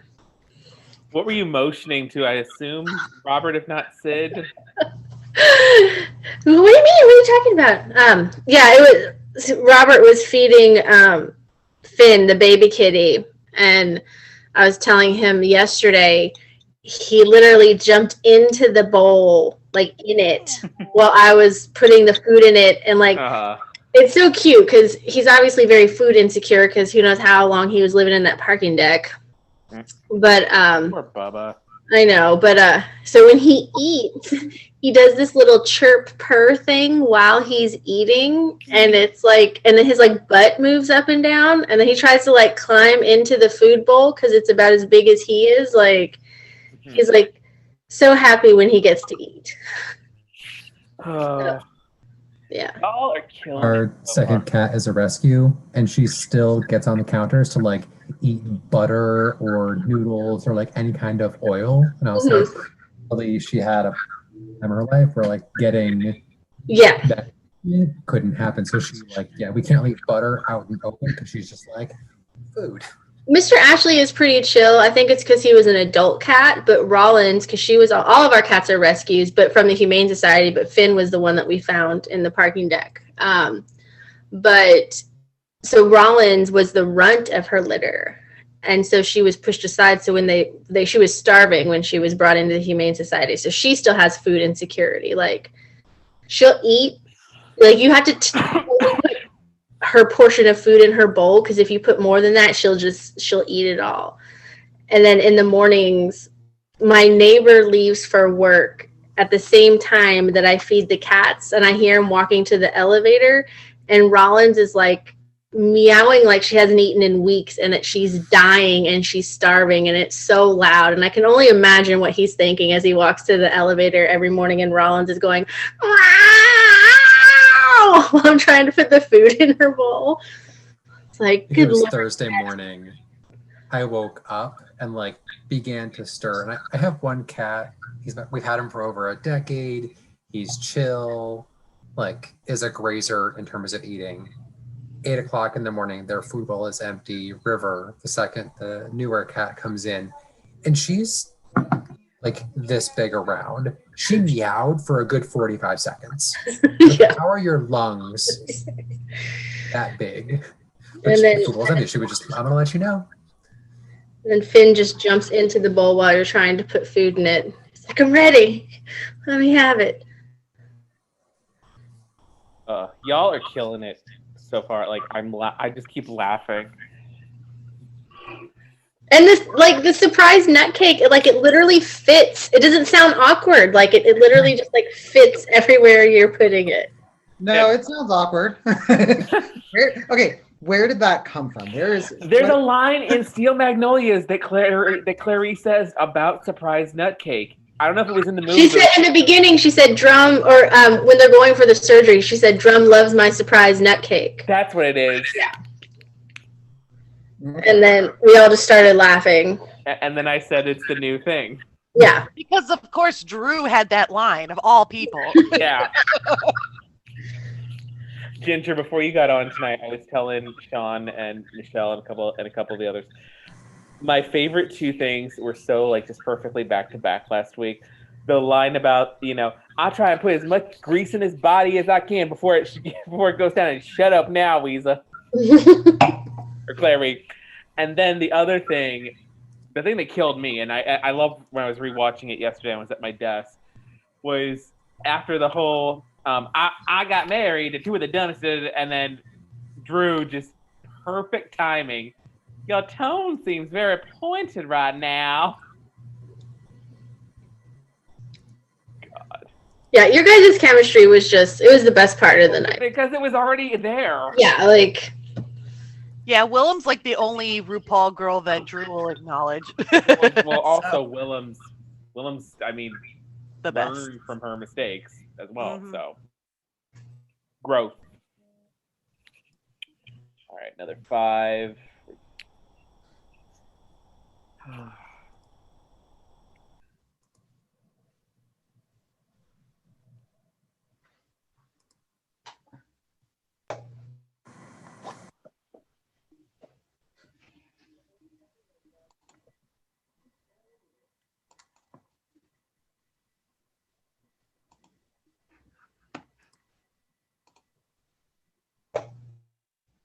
Damn. So, Sid's gonna be 14 in like 2 weeks. I know, and we need to set. We're gonna sell him. Make sure that obviously he's not going anywhere. He's 14, he can't drive. We'll call him in an intermission. Yeah. On, like I was just thinking, like got all his presents and stuff together, and I was like, I have a 14-year-old. Jesus Christ, man. Ugh.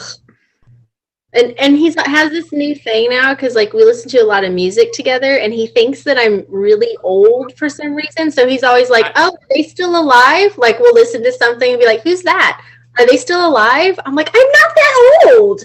How old do you think I am?" Even though you did get miffed when I was calling years out on the Scream and Halloween previews. Those were yeah. And he's like, "Well, you know, Mom, people die."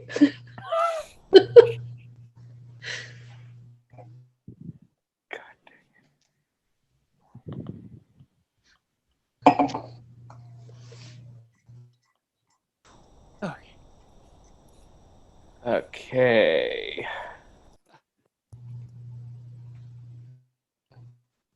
Well, it's so sad about Larry King today, by the way. Yeah. Now it's Larry King homages are going to have a different meaning. Yeah. Last night. 87. I mean, he had a good run. Mm-hmm. I honestly thought he was much older. Same. I did too. I just love that Sean was the one that posted it in group today. I want y'all to know Because yes, that was it last week that we called him Larry King? Yeah. That's why I was like, I love that group. It brings me so much joy and peace and happiness, and I love it. I'm But I was glad. like, I'm glad for that. I feel like I need to share this, having been Larry King. And it was just Larry King and then tears. And I knew immediately. I think I was the only one up that early. East Coast time zone. Yeah, East Coast time. They were all probably still in bed. I was asleep till like 9 today. I sleep a lot better on the weekends. Big shock there. I mean, I was surprisingly up early for me. I woke up at 10. I mean, I was up at 9, but I sat in That's bed having reading kids. for like an hour. Nice. You all disgust me. Okay. When do you get up? I woke up at 6 against my will. My alarm was set for 8, and I woke up at 6. Why? Drew, What did Drew do? turn the lights off, but I'm not mad. You know, I'm not mad at that. yeah. I just look In pinker. In fact, since It's like mood lighting at a restaurant. Right. or a coffee shop. Cafe Nervosa. Yeah. I just want to say that I used to run a coffee shop, and I would not have allowed my baristas to bring you a coffee that many damn times. I It could had tell you cinnamon were on it. And you'll drink it and like it. You also have a spoon where you can scoop said cinnamon off.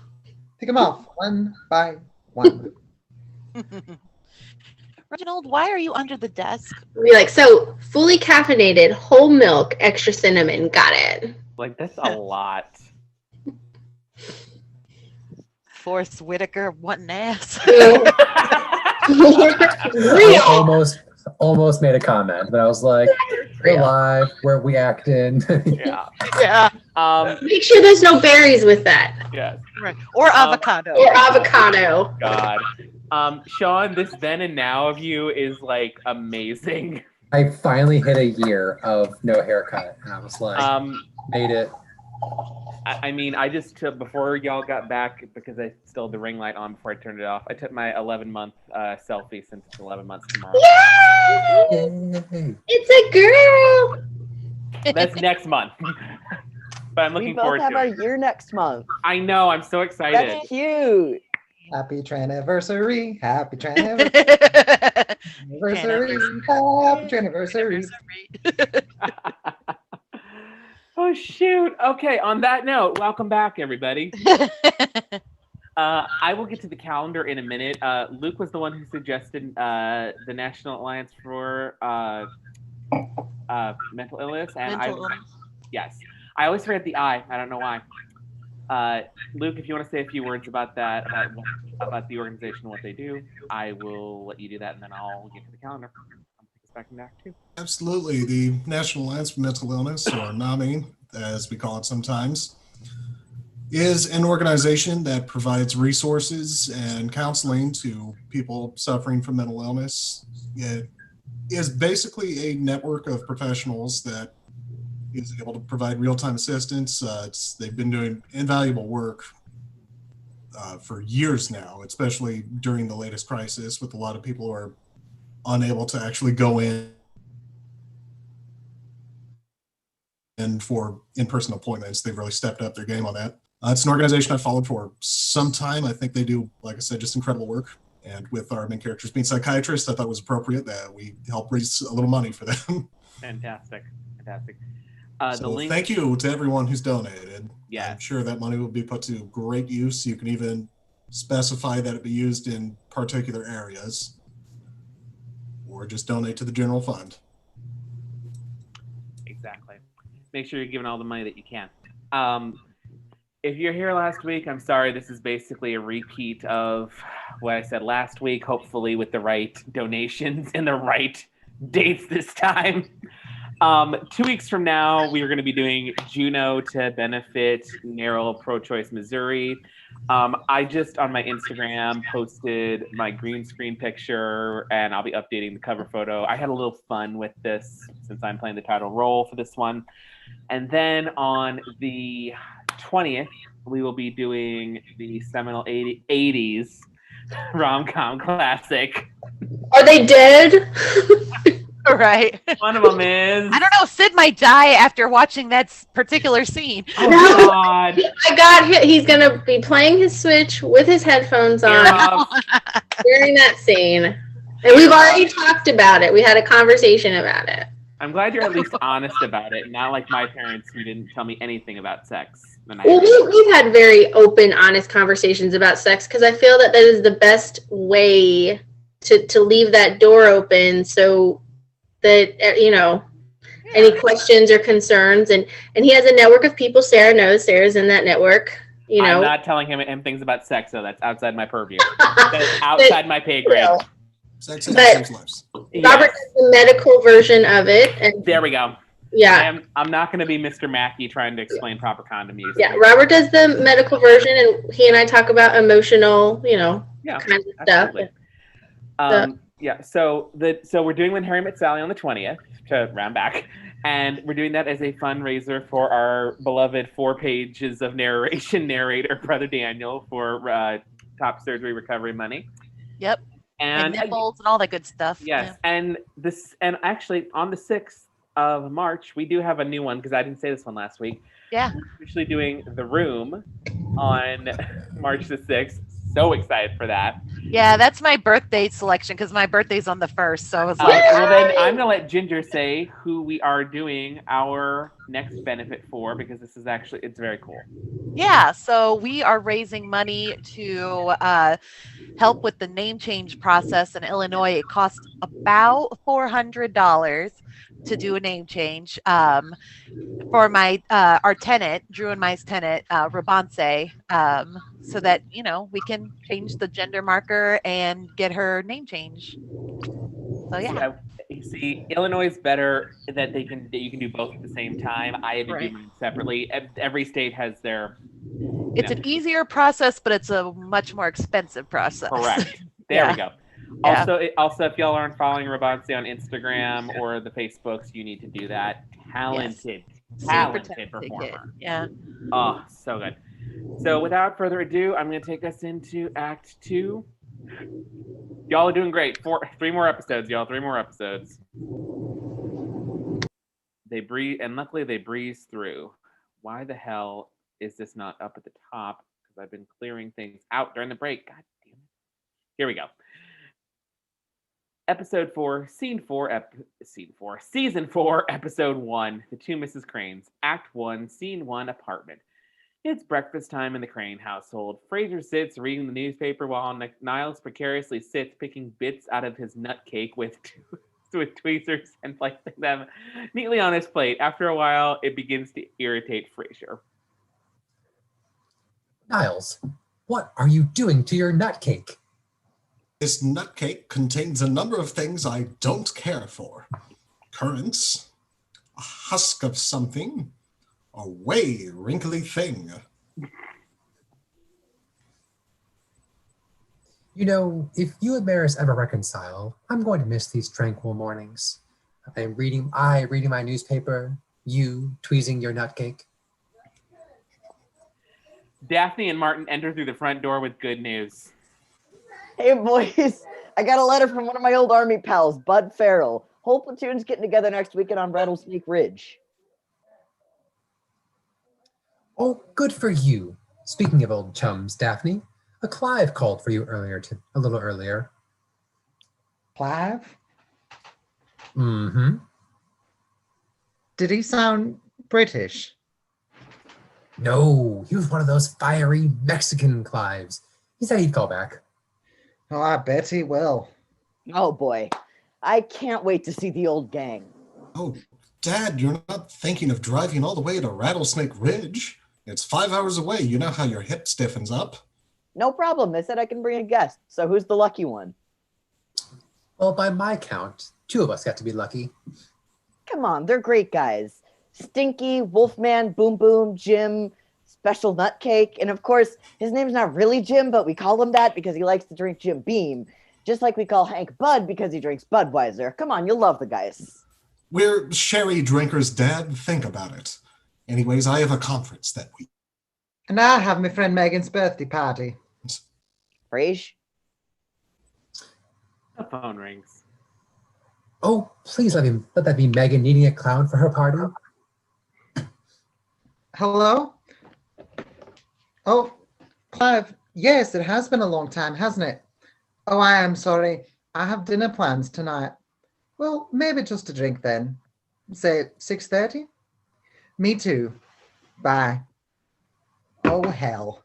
So who is this Clive? An ex-boyfriend? Worse. Ex-fiancé.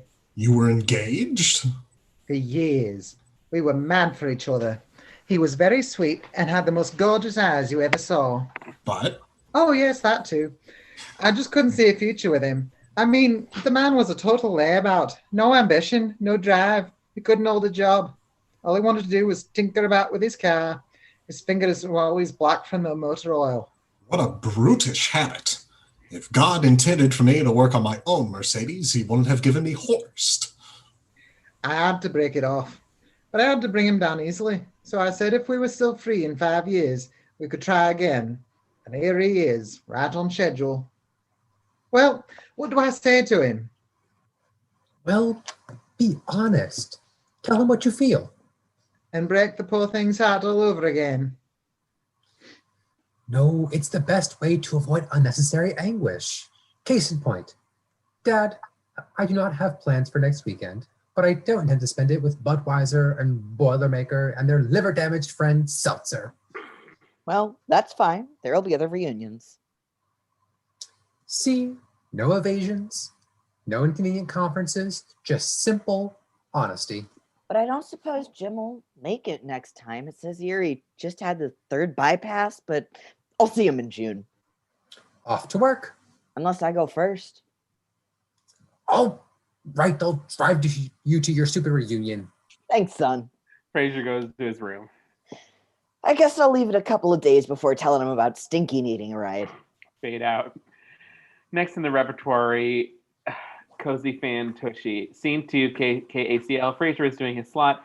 He's in the middle of his conclusion for the day. And in closing, this goes out to Keith, the narcoleptic I spoke to a bit earlier. I'd be glad to resume when you feel a bit more alert, but in the meantime, I suggest you reconsider applying for that air traffic control position. This is Dr. Frasier Crane, KACL, 780 AM. Gil Chesterton enters Frasier's booth. Brilliant show, Frasier. Chock full of pithy insight. What do you want? A favor.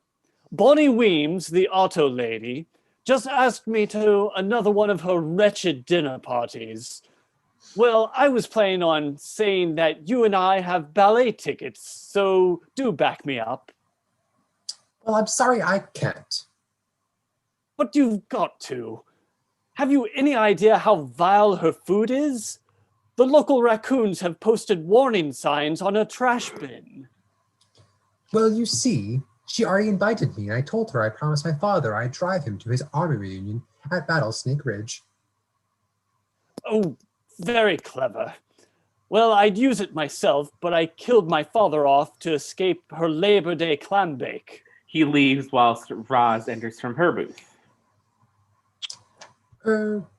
Roz, listen. I'm going to the opera tonight. You didn't happen to remember to bring my... Ugh, your opera glasses. I'm so sorry. They completely slipped my mind. I really wouldn't mind if you hadn't borrowed them to ogle the bodybuilder that moved in across the street. Hey, just once or twice. It's not like I copied his name off his mailbox so I could look up his number and call him while he was in the shower, so I could watch him cross the room naked to answer the phone in front of the picture window. That would just be wrong. Look, I want them back. I refuse to squint through Pagliacci while you're trying to watch the magic flute. I got that one. He leaves. It's penis, in case you weren't sure. Yeah. That's surprise nut cake. Yeah, that was. Yeah. Yep. Fade to scene 3 apartment. Later, Frasier is playing the piano in his apartment. Dr. Crane, I need your opinion on this outfit. I wanted something that said no romantic signals whatsoever. Daphne enters wearing a long woolly cardigan which covers up everything. Well, short of a cactus corsage, I think you've captured it. You know, Daphne, it's been 5 years. It's an awfully long time to carry a torch. Maybe he just wants to say hello. Oh, I certainly hope so. The thought of having to reject the poor thing again is more than I can bear. The doorbell rings. Oh dear, it's him.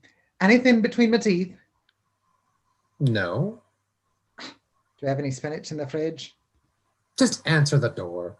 Daphne opens the door to a grinning Niles ready to intervene. Oh, Dr. Crane, I was afraid you were Clive.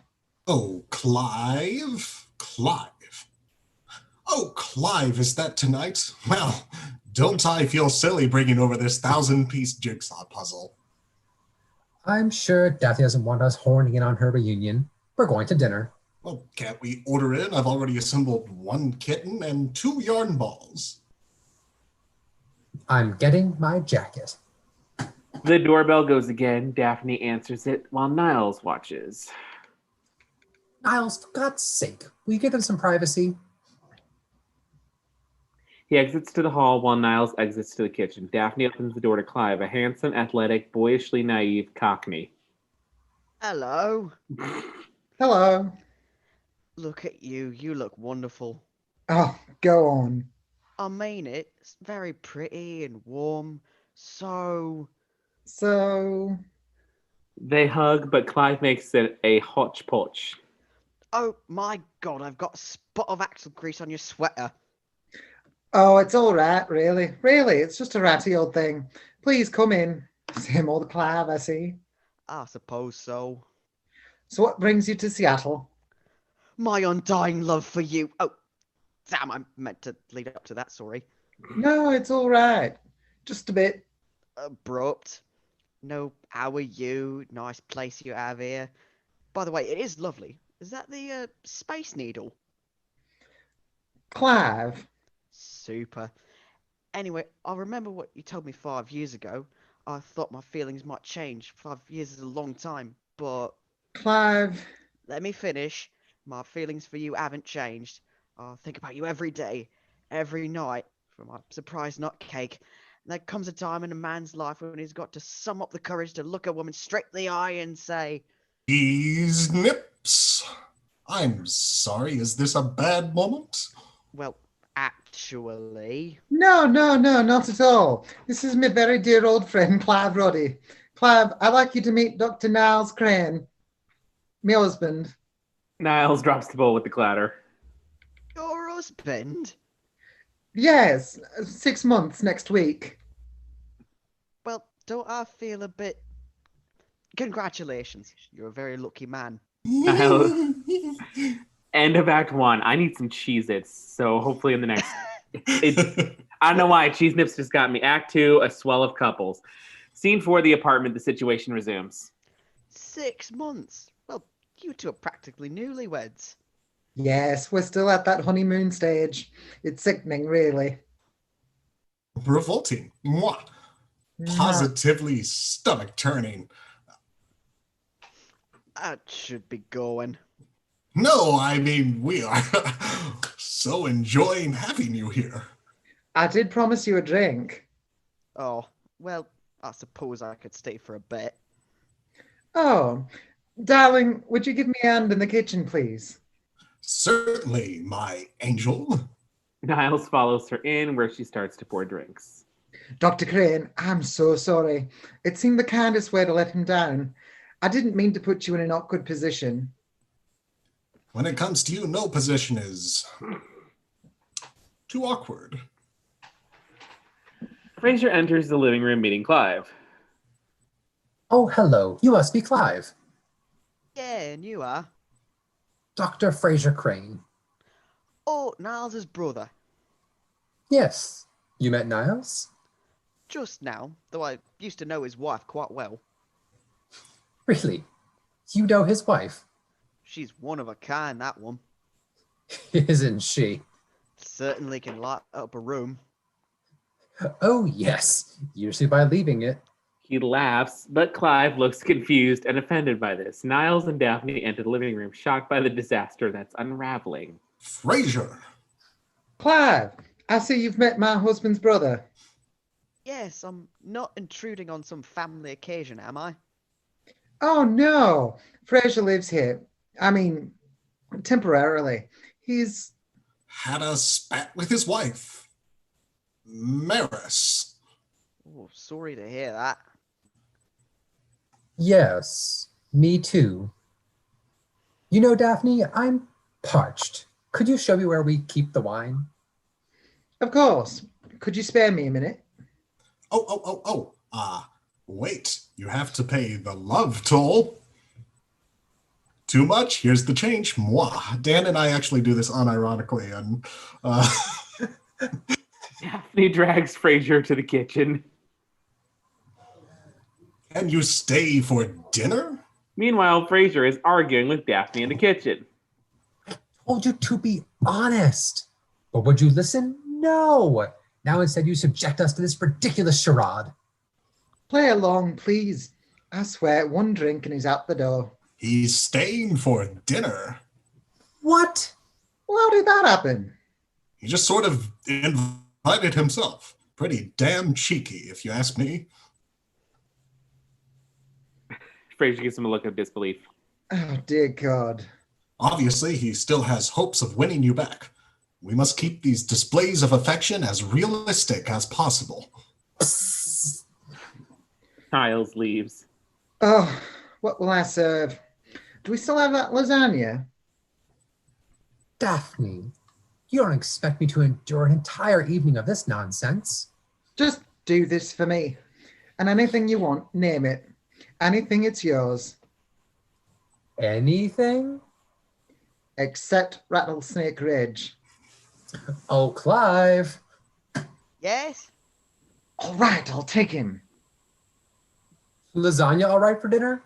Super. I'm warning you. One thing goes wrong and the whole deal's off. Nothing can go wrong. We just have to stick to our stories and avoid any complications. No, I see we've got company. Frasier and Daphne look at each other horrified. They rush out to greet him, and it's probably going to sound as horrifying as this. Dad! Dad! Rocky! Let go, me. Martin, emerging from his room, looks confused. Clive, I'd like you to meet my new husband's father. Or as we say in this country, father-in-law. I'm Clive Roddy. Yeah, I'm Marty Crane. Somebody tell me. Oh, Daphne, we've been so remiss. We haven't given Clive the tour. Oh, yes, quite. Well, this is the living room. No, I think he'll be more interested in the master bathroom. The shower being so large and Manchester being so rainy. Oh, right this way. Oh, you forgot to pay the toll? Niles. Never mind. Niles drags Clive off stage. Now go away. What the hell for? What's going on here? Clive is Daphne's old boyfriend, and she's trying to let him down easily by pretending to be married to Niles. So this is my place. Frasier is staying here temporarily because he's separated from Maris. You couldn't stand her either, huh? Martin and Frasier laugh while Niles looks miffed. That's very amusing. Do I still live here? Yes, of course you do. But I think for this evening, it would be best if you just excused yourself. You see, it involves quick thinking and improvisational skills and a knack for remembering details. Oh, I never used any of those skills as an undercover officer.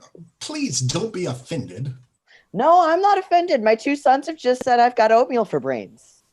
Daphne and Clive enter with yet more complications. So, Daphne tells me that you two are both psychiatrists? Yes. Fascinating. Are you a psychiatrist as well, Marty?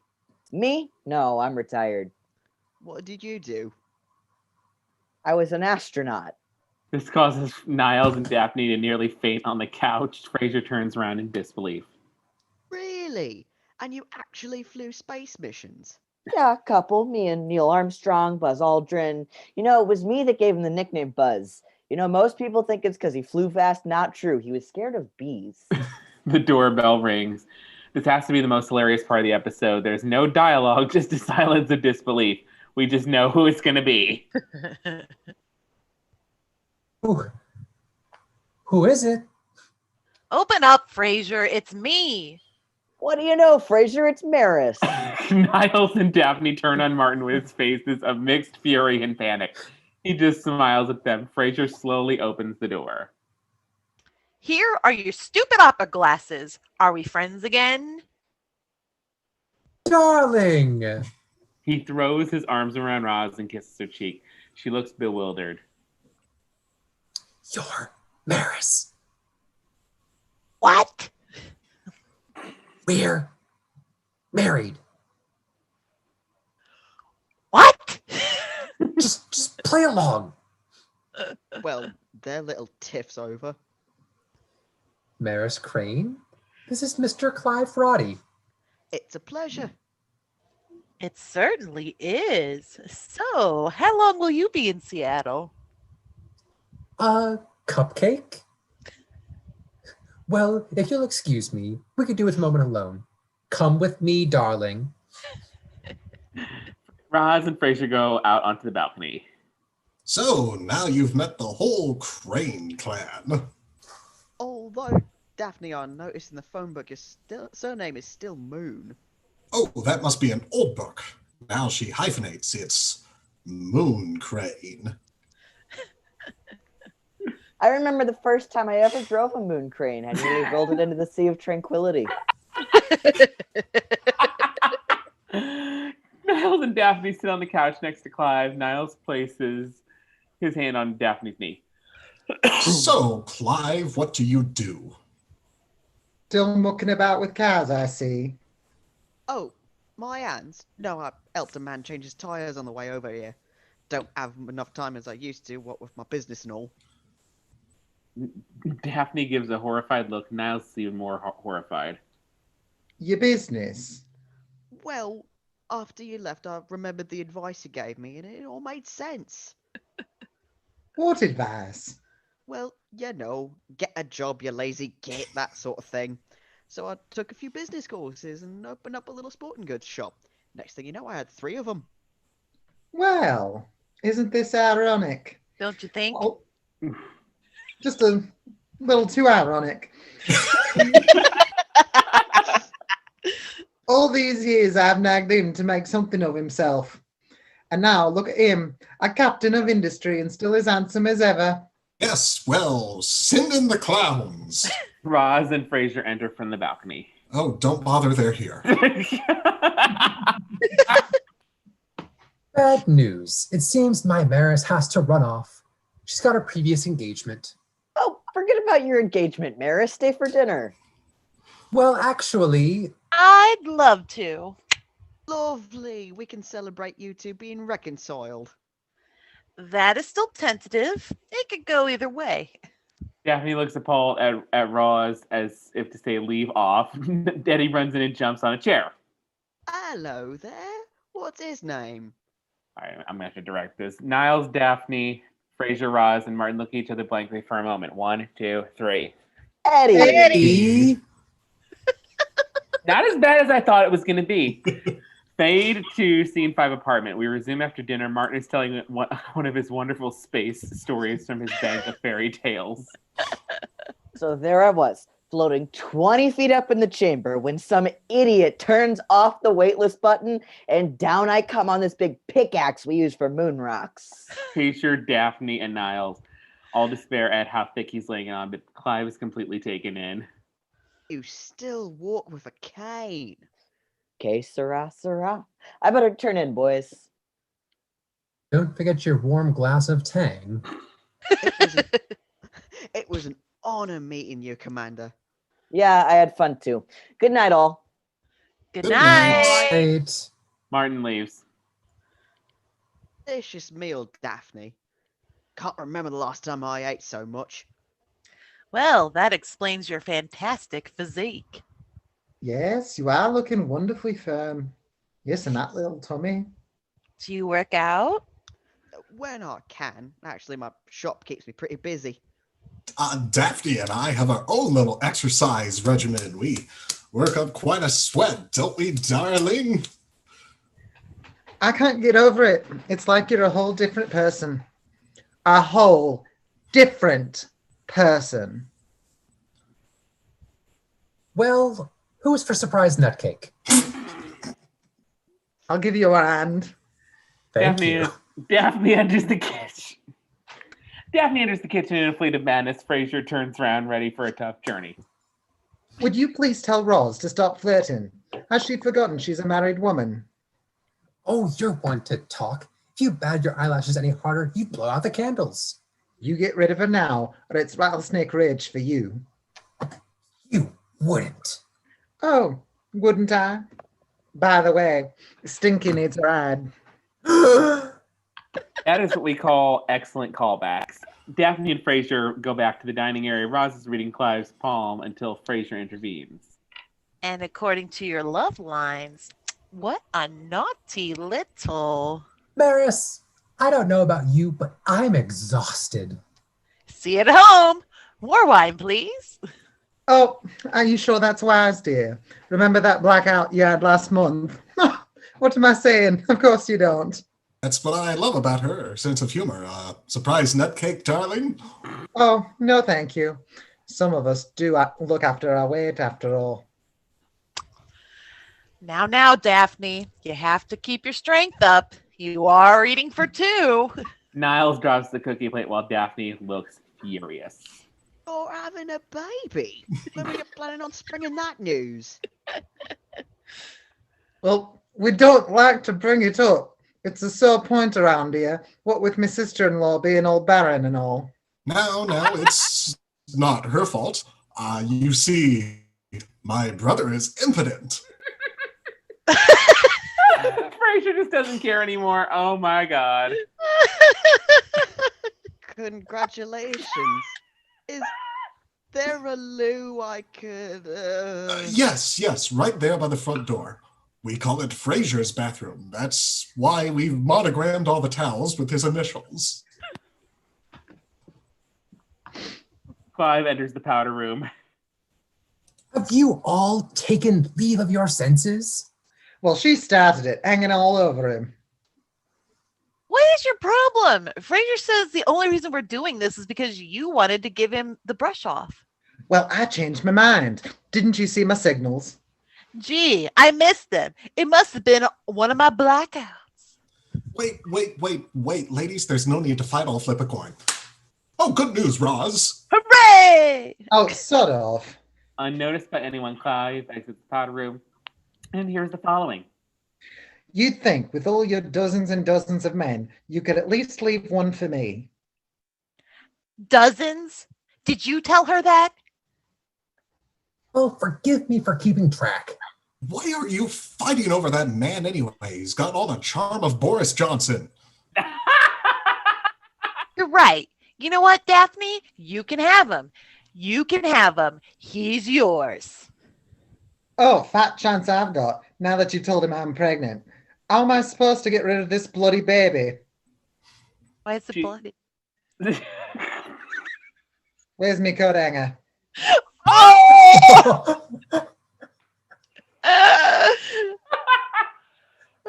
Okay. She sees Clive and they all turn around in panic. Hi, bloody nutcake.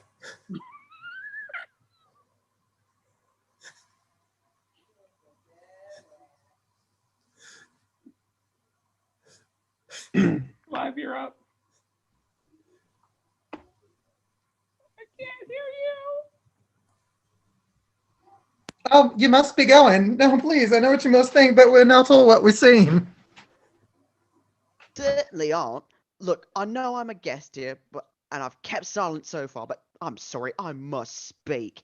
You're the most appalling family I've ever met. You breaking up with your wife over a pair of opera glasses, and you looking down your nose at me the entire time you were showing off your posh flat. Well, to be honest, mate, I don't think there's anything remotely special about your bathrooms. And you two women flirting shamelessly with me right in front of your husbands.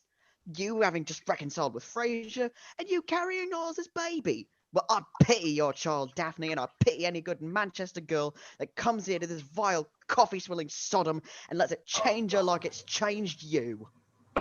But I haven't changed. Really, we're not the awful people you think we are. We're worse. Oh, the truth is we've been lying to you all night. Yeah. Well, I don't care to be lied to anymore. Goodbye, Daphne, Maris, Dr. Crane, Dr. Crane. I'll never understand how two men like you could be spawned from that sweet, courageous old astronaut. He leaves. End of Act 2. Credits. Frasier, Daphne, and Niles, wow, are sitting on the couch, all wiped out after the evening charade. Daphne, very depressed, offers Frasier a biscuit, which he eats. She eats a biscuit and offers one to Niles. He takes his tweezers and puts the unwanted bits onto his sherry glass. Episode 5, Season 5, Episode 15, Room Service. Act 1, The Ice Woman Cometh. Scene 1, KACL. Frasier is on the air. He has just begun to listen to Betsy. The wig's back, yes! Good afternoon, Betsy. I'm listening. Hi, Dr. Crane. My problem is that my husband wants to take me on a cruise for our anniversary. Well, that sounds very enchanting. Ross holds up a card that says bathroom. Frasier dismisses it. Yes, except I keep having this dream where I'm in a cabin asleep. I see a drop of water beginning to leak up, and at first it's just a trickle, but then it's a stream, and then it's gushing, pouring water everywhere, and there's nothing in the world that I can do to stop this. These words eventually get to Roz, and all she can do is leave without permission. That's a very powerful image. Wouldn't you say so, Roz? Roz agrees. Meanwhile, Roz bumps into Boston's ice woman in the corridor. Roz, however, must cross her legs together. Excuse me, I'm looking for Frasier Crane. They said he was up here. Lilith, it's me, Roz. Doyle. Oh, yes, Frasier's fun-loving producer, who is apparently having a little too much fun-loving. You know, I'd love to send you one back, but I gotta pee. Roz runs off to the little girl's room as Lilith enters, listening to Frasier's final thoughts. This is all surprise nutcake. Well, that's all the time we have today. This is Dr. Frasier Crane, wishing you a good day and a good mental... I'm sorry, someone just walked into the room and frightened me. It's, my ex-wife, so if you're a regular listener out there, you know what I'm talking about. I'll see you Monday. Frasier signs off and enters Roz's booth. Oh, hello, Lilith. Surprise. Yeah, well, we're past that now, aren't we? Well, what brings you to Seattle? I'm here for the National Conference on Self-Psychology. Oh, and how is Frederick? Fine. We have an amazing son. Yes, we have. And, Brian? Fine. I have an amazing husband. Yes. So, did you two get that gift basket I sent you for the holidays? Lilith falls down crying as Roz runs back into the booth, confused by the matter. What did you do to her? Nothing. I sent her gift baskets, fruits, and festive surprise nut cakes. There it is. Oh, it's not the basket you knit. It's Brian. He left me. Maybe I should go. Oh, no. Everyone else knows. You might as well know, too. Brian was looking for someone a little more feminine, and he found him, which I support because that's what grown-ups do. True. Oh, Stan Jablansky, that little hussy. Oh, Lilith, the allure of surprise nut cake is strong, but I'm genuinely sorry. I didn't know where to turn, but I knew somehow you would be there for me. So you didn't come for the conference? No, lies again. You know, you really shouldn't be alone tonight. Niles and I are attending a reception at the Union Club. Would you like to join us?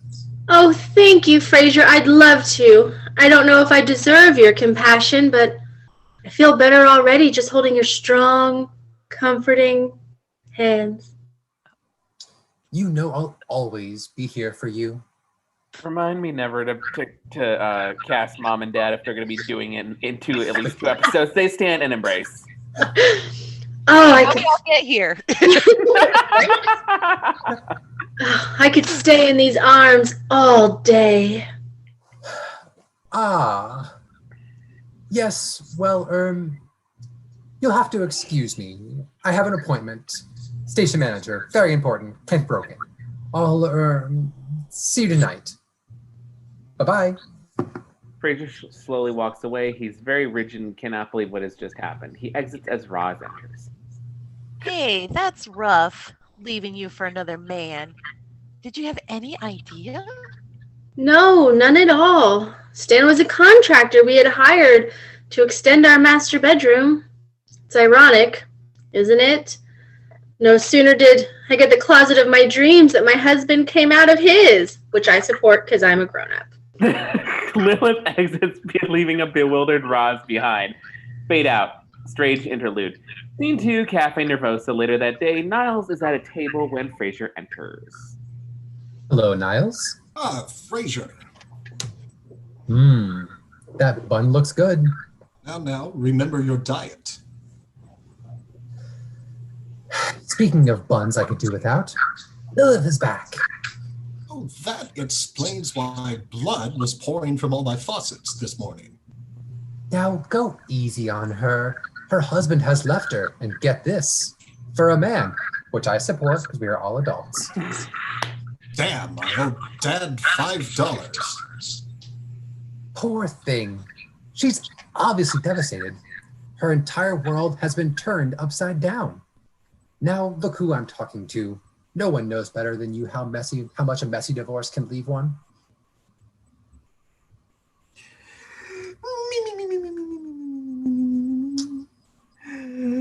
strangely relaxed. Niles. Niles, Yes. am I boring you? Did I do it again? I'm sorry, Frasier. It seems I'm suffering through a bout of narcolepsy. Good Lord. When did this start? Right after we started divorce proceedings, I checked with my doctor. I'm fine. It's simply a reaction to stress. It's my way of escaping the whole ugly mess. But I'm terribly sorry. Go on with what you were saying. Well, obviously Lilith is distraught and she's come to me to help her make sense of the whole thing. I just find it a bit disconcerting. How so? Well, we have a destructive pattern. Whenever she comes to me, I find her vulnerability highly desirable. Against my better judgment, we end up in bed and I'm left with feelings of regret. And you felt this way about her today? Oh, baby. Well, do your best to avoid her. Well, I can't. She's joining us at the Union Club tonight. Wait. She's going to be there? Come on, Niles. It's a bunch of stuffed shirts talking about their portfolios and prostates and surprise nutcake. Exactly, and you've ruined it. Niles' cell, and not mobile phone, rings, so he answers it. Yes. Damn, it's one of Maris's cadre of lawyers. We've been over that. No, I can't. How dare you? She already has the house. I'm not even allowed to visit the koi pond. Niles falls asleep, so once again, Frasier wakes him. I'm not even allowed to visit the koi pond. Give me that. He will call you back. Lord, aren't we a pair? A narcoleptic and a weak-willed sexual obsessive. We're like a couple of brothers out of an O'Neill play.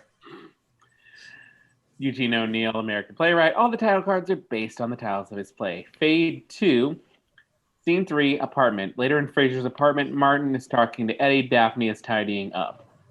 Hey, Daph, come down here. I taught him a new trick. Oh, I love animal tricks. You know, I was reading in a movie magazine where there's this stunt dog who they taught to ride a motorcycle into a burning building, pick up a baby in its teeth, and then jump out the window to safety. What did you teach Eddie? To roll over. You must be very proud.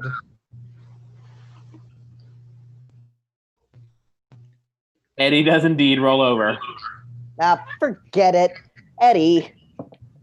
Martin answers the door to Niles. Hello, Niles. Evening, Dad. Daphne. Hello, Niles. Sherry, I think we have some time before Lilith arrives. What? You never said she was coming here. You just said you were going to dinner. You never said she was coming up here. It's just a rendezvous. It's all of 2 minutes. But you never told me. You've been home an hour, and you never told me, not a word. Did he say anything to you? No, nothing. You could have told us, we could have made plans to be elsewhere. How come you didn't know about it? You used to know these things. Whenever she came around, you'd get a headache. Well, I've been dealing with you. They begin arguing until Frasier intervenes. All right, she's coming. Both of you suck it up. Lilith has had a devastating week. Her husband has left her for a surprise nutcake. The least you could do is show a little compassion. Unless you'd like to hide in your rooms because 2 minutes of polite conversation with a woman in need is too much to ask. Martin and Daphne look appropriately ashamed. Then the doorbell rings. Out of my way. Me too. They run for the hall, and Martin drops his cane. Daphne moves to pick it up. Leave it. When they have left, Niles picks the cane up and stands up. Frasier goes to answer the door. Remember, Frasier, I'm here for you in case you feel yourself starting to weaken. Oh, I'm fine. Believe me. I'm in complete control. Frasier answers the door to Lilith. He is knocked back by her appearance. She has her hair down and a short dress on. She has a silk wrap around her arms. Oh, baby. Thank you, Frasier. I needed that. I treated myself to a little shopping this afternoon. Probably just a pathetic attempt to compensate for the battering my ego's taken recently. Pretty transparent, huh? No, but if you stand in the light, maybe. Frasier! Oh, Niles. Sorry to hear that your marriage ended in shambles. Ditto. Now we got the pleasantries out of the way, let me take your wrap. He takes it off her, revealing that the back is cut down to the base of her spine. Yowza! Oh, Lilith, that dress is stunning. Well, Frasier, may I see you in the kitchen? No. It's from a new couture line called Encore. Well, bravo. I can almost feel the curtain rising. Frasier, excuse us, we'll be right back. Eddie will entertain you. Frasier and Niles exit to the kitchen. Lilith is left on her own as Eddie jumps up onto the chair. Hello, Eddie. He runs away, leaving her in tears. Meanwhile, in the kitchen, Niles is getting a drink out of the fridge as Frasier prattles on. Damn her lily white hide. She knows what she's doing dressing like that. That woman plays me like a lute. Well, I guess you know a thing or two about that, huh? I got all the business of a horny stag. Niles, you've got to help me get through this. Niles! Frasier realizes he's fallen asleep again in the fridge. Frasier wakes him up. Did I do it again? Yes, you fell asleep with your cheek right next to the ice tray. Oh, that's so strange. I dreamed I was tangoing with Maris. Niles, I need your help resisting Lilith. All right. Let me think. I think I have the answer. When you feel yourself yielding to or summon an image so repellent, you'll be incapable of any sexual desire. Remember this summer, we were at Uncle Henry's farm and found a dead horse lying in the hot sun crawling with maggots? Yes, of course. Hold on to that picture. You can ride that horse to safety. Thank you, Niles. That just might do this trick. When it comes to an ugly image, you can't beat a dead horse. Feel up to facing her again? Yes. Let her bat her eyes all she wants. She can push her breasts up to Canada. I won't budge. Niles chucks him on the shoulder and they go out again. Fade to scene 4 hotel. In her hotel room, Lilith is lying naked in bed entwined with the man. However, the man is under the covers. Morning. The man reveals himself with a sigh. It's Niles. Morning. End of Act 1, Act 2. Long day's journey into night. Scene 5, hotel. Niles and Lilith slowly wake up and realize what they've done. They gasp and pull away from each other in bed. My God! What did we do? Well, first you put your... I know what we did. What do we do now? Let's just stay calm. These things happen. They happen every day. Every day in Arkansas. Frasier is going to kill us, so why did you have to look so damn bewitching all evening? Why did you have to drive me home and walk me to my door? Personal responsibility, everybody. Let's take some. Oh, there's no point pointing fingers. We both know why this happened. Last night was simply two wounded people overcome with loneliness, confusion, and... tequila shots. Mm-hmm.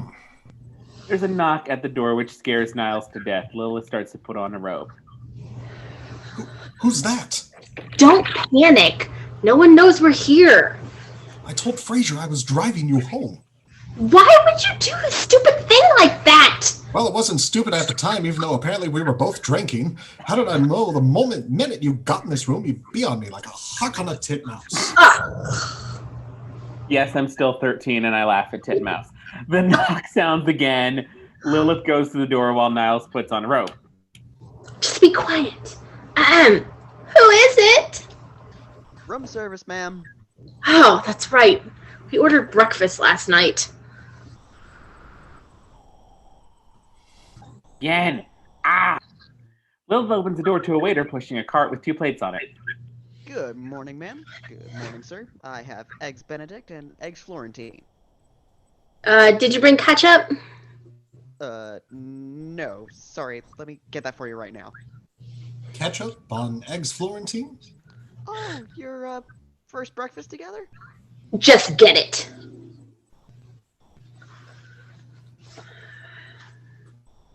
He leaves as Niles examines the food. Damn it, I thought I could get those cheese nips in. Oh, now I remember ordering this. It's the breakfast I always have after a night of passion. Eggs Benedict? That's very rich. I only have it once a year. The door is knocked on again. That was quick. Lilith, are you awake? It's Frasier! Oh my god, what do we do? Hide in the bathroom. Right. Niles runs in, but Lilith runs with him. He pushes her out. No, not you.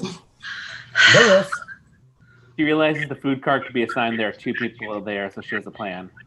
Wait, take the car with you. What? Food in the bathroom? Oh, just go. Lilith pushes the cart in with Niles and goes to answer the door. It's Frasier, and he's switched on horny mode. Oh, dear God. Hello, Frasier. What are you doing here? surrendering, Lilith. I'm yours. Oh, no. Oh, please do punish me for playing hard to get last night. It took everything I had to resist you. Oh, this isn't right. Oh, who cares? You're going to tell me that when you were lying in bed last night, you weren't thinking about me? Yes. Oh, drop the mask, Lilith. We both know why you came to Seattle. We both know why you dressed so enticingly last night. Because that's what I wanted to wear, and the end. There is the sound of a toilet flushing from the bathroom. Lilith looks pensively at Frasier. There's someone in your bathroom? No, defective toilet. It's been doing that all night. I'll just go in there and check. Lilith enters the bathroom to confront Niles. However, his narcolepsy has taken over and he is asleep on the flush. Niles! Yes. You fell asleep and flushed the toilet! Damn. Is he still here? Yes, he wants to make love to me. Does the man have no scruples? He specifically asked me last night to keep him away from you. But the minute my back is turned, he sneaks back here, and yes, I'm aware of the irony. I'll just ask him to leave. Lilith opens the bathroom door and enters the main room to ask Frasier to leave. However, Frasier has already shed his clothes and changed into a dressing gown. My God! My goddess. My ulcers. The waiter knocks on the door, but Lilith needs to settle matters. Go away! But I've got your ketchup, ma'am. Not necessary! Okay, but I still need the bill. Later! Well, let's just take care of this. Frasier opens the door to the waiter. I'm sorry to disturb you, but here's the ketchup. Sorry it took so long. I still need the bill. Where's the cart? In the bathroom. Why is the breakfast cart in the bathroom? I was gonna take a hot bath while I ate. Still. Food in the bathroom? Okay, be right back. She enters the bathroom to get the bill. Well, this is a little embarrassing. My ex-wife, we're sort of reconnecting. Yes, sir, that's wonderful. You never know. It might just work out this time. Okay. There you go. And there's a generous tip in there for you. Thank you, ma'am. Say, listen, while you're still here, why don't you set up another order of eggs Benedict? There's a reason why she should eat alone. Okay. The waiter leaves, letting Frasier resume his seductive lures. I ain't paid enough for this shit. Now, where were we? This just really isn't a good time for this. Really. Why not? Lilith, please. We're alone. We're here. You need your Frasier. There is a clatter in the bathroom, the sound of a dinner tray falling on the floor. This raises Frasier's suspicion. What the hell was that? No, Frasier, wait! Don't go in there! Lilith tries to keep Frasier back, but he pushes her out of the way and enters the bathroom. Niles is fast asleep with his head on his order of eggs Benedict. Niles! Yes. My God! Frasier, I'm sorry. We didn't mean for this to happen. Oh my God! It was a mistake, a horrible, misguided mistake. Stop it, Niles. Stop it. Don't tell me how or why. I just gotta get out of here. Confused and still in his bathrobe, he runs out of the room. Frasier! Frasier! But he's gone. Niles sinks onto the bed. This is my worst nightmare. You have egg on your face. That is an understatement. No, actual egg.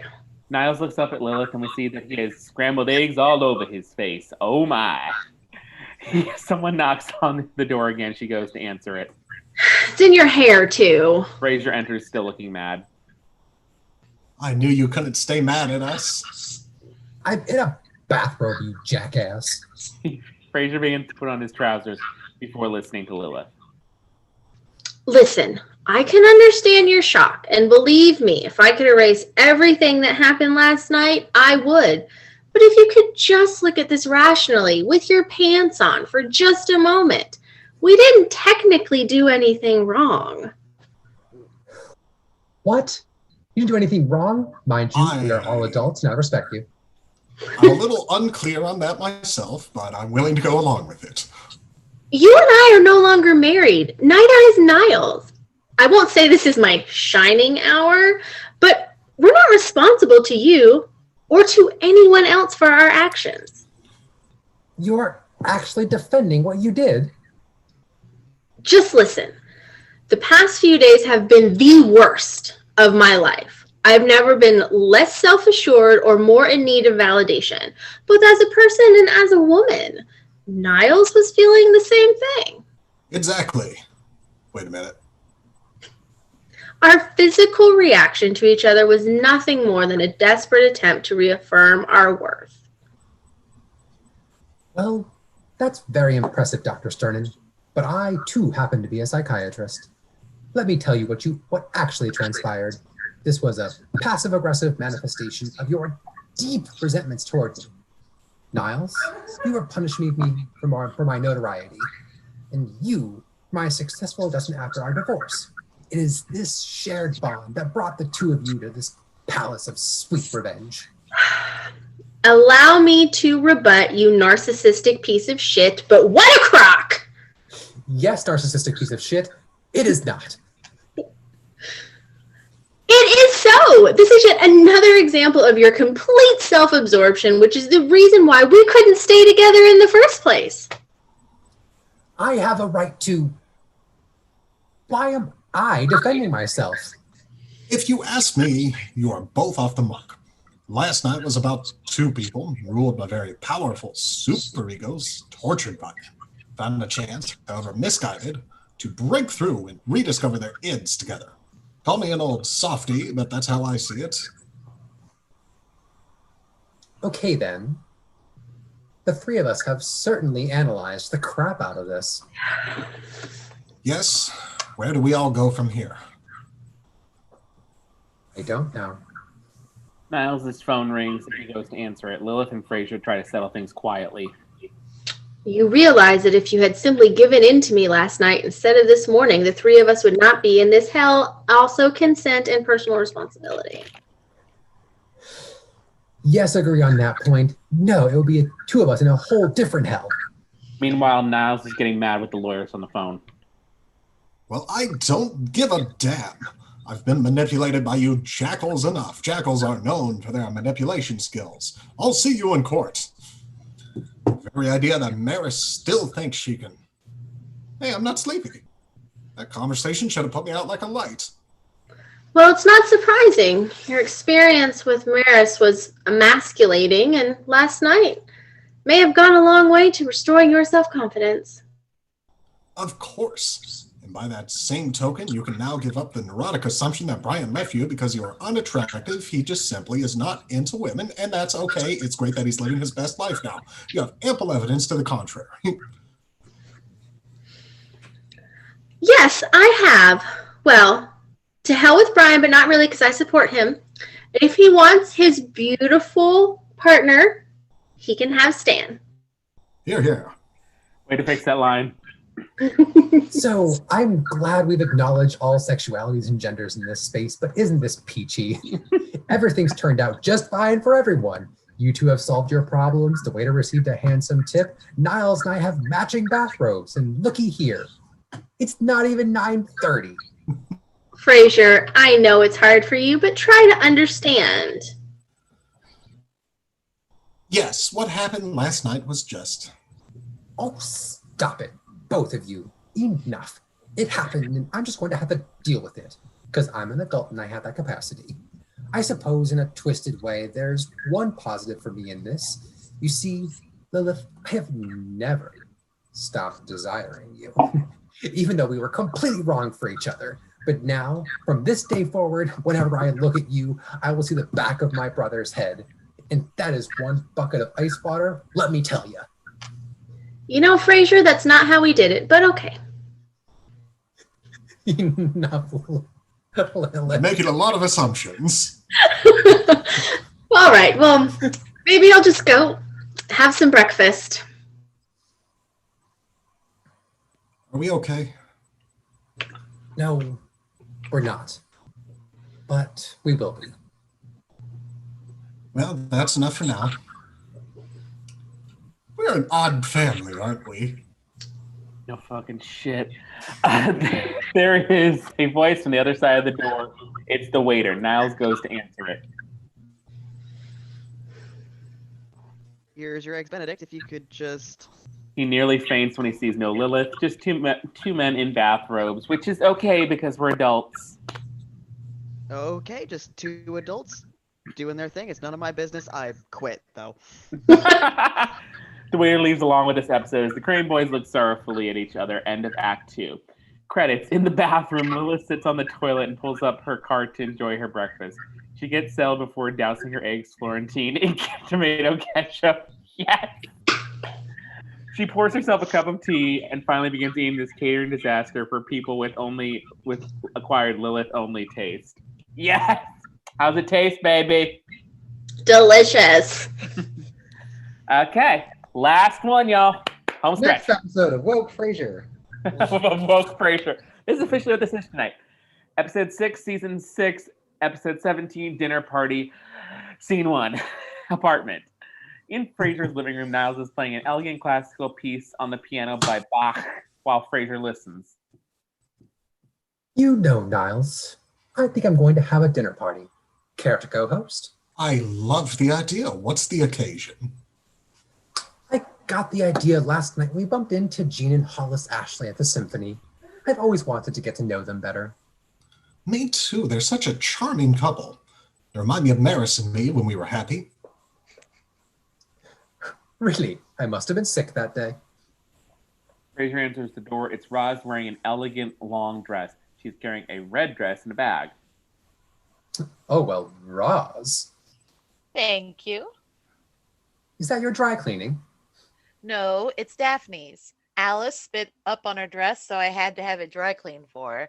I also had to buy her new shoes and detail her car. Never seen that kid be so sick. Hey, Roz, you look gorgeous. How much time do we have? Oh, 20 minutes. I better get changed. Oh, where are you going? Daphne has friends at the British consulate, and they're having a big reception tonight, and she has an invitation. Yes, who knows, Roz? Maybe you'll meet some English lord who'll make you a lady. Daphne and Roz exit Daphne's room laughing. I think at this point it would take the actual lord to make her a lady. I'm an asshole. Well, let's pick a date for our party. Got your book? Niles and Frasier look through their diaries, checking dates. First is no good. No, wine club. The second? Library fundraiser. Third? No. 4th, 5th, 6th? No, no, no, no. Well, what about the 11th? No concert tickets. I don't have that marked. Yes, I'm taking a date. Well, isn't that nice? 11th, expect Desperate's last-minute call from F. Anything the next week? No, no. Oh, I got the 19th. I've got the 19th. And the 19th it is. Huzzah! Martin enters from the front door. Hey, boys. Hey, Dad. What's up? Well, actually, after an unusually protracted game of dueling date books, Niles and I have set a mutually acceptable evening for an on-team soiree. We're having a dinner party. Oh, sounds good. Any date but the 19th. Well, what's wrong with the 19th? My poker game's here that night. Can't you reschedule it? No, it's always the third Saturday of the month and everybody shows. Jimmy once postponed his daughter's wedding so that he could be here. And if you ever saw his daughter, you'd know how risky that was. Dad, you know we wouldn't ask if there was any other date that worked. Do you really expect me to give up my game so you can have one of your in-team soirees? I knew he knew what that meant. Dad, please. Couldn't you at least make a few calls?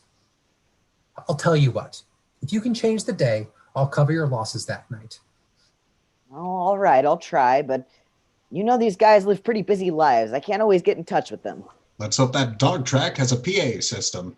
Martin exits to his bedroom. All right, Niles, back to our party. Got any thoughts on a caterer? Well, Cornell Evans. He's pricey, but he's the best. Let's book him. Oh, marvelous. Frasier picks up the phone, but it seems Martin's on the line.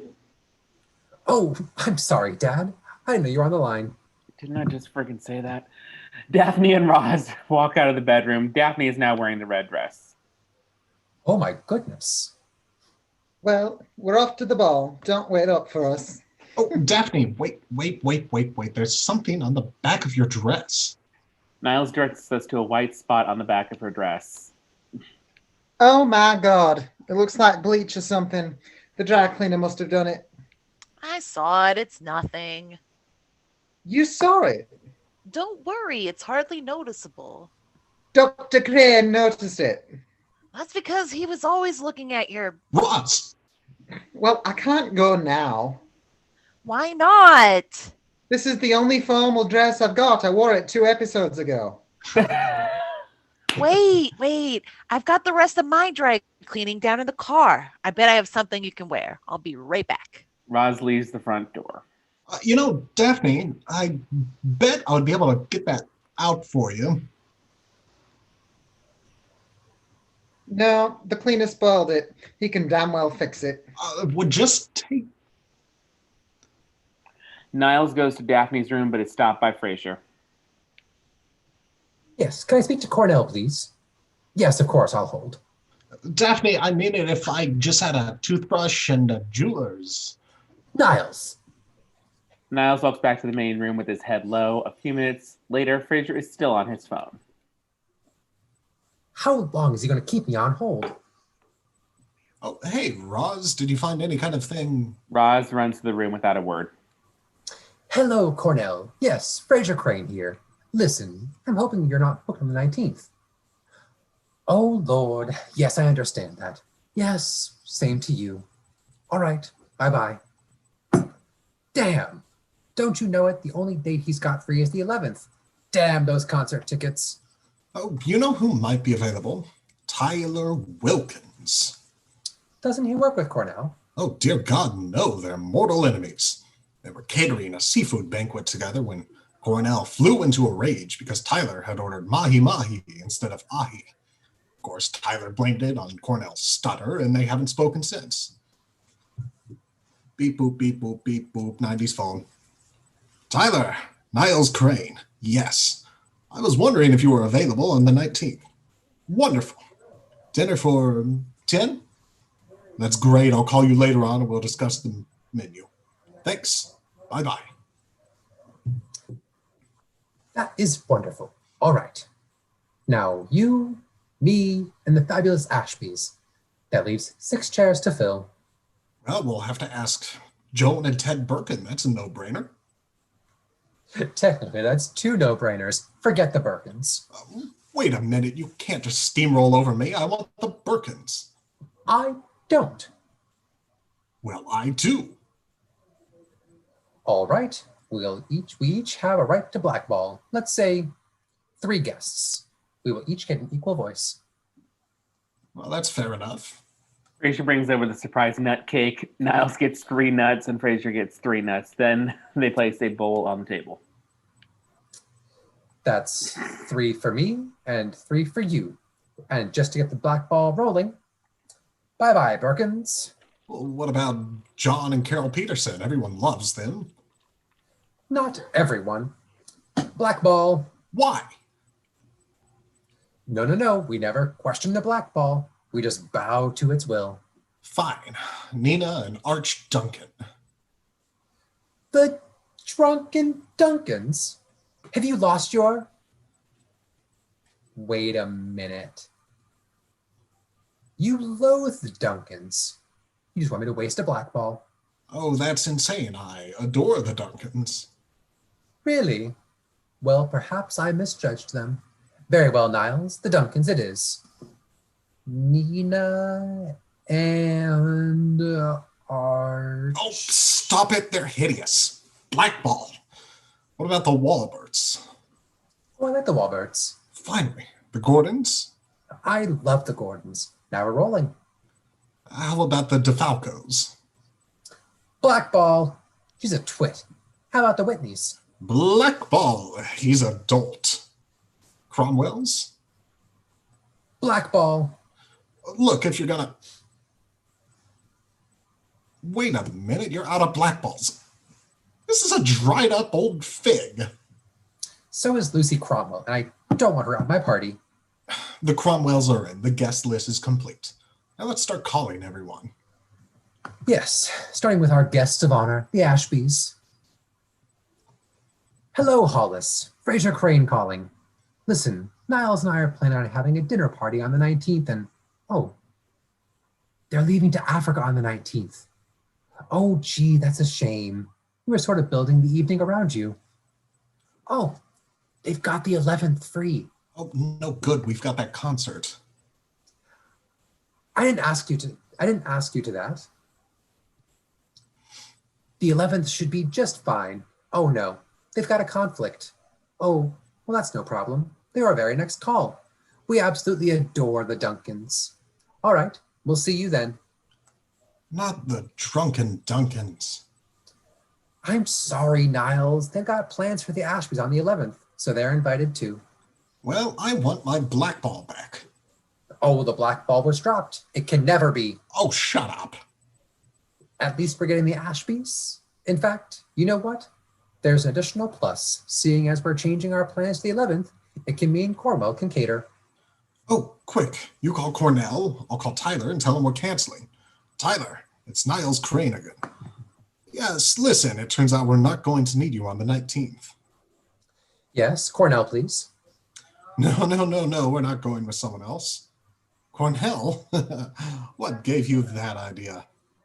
Cornell, Frasier Crane. Listen, we've changed our party plans and... Niles and Frasier continue chatting to the 2 enemy chefs. Niles walks towards Frasier and vice versa. However, they brush past each other and drop their phones. They don't know whose phone is whose because this is a sitcom and clearly this is also the 90s. However, Frasier has an idea.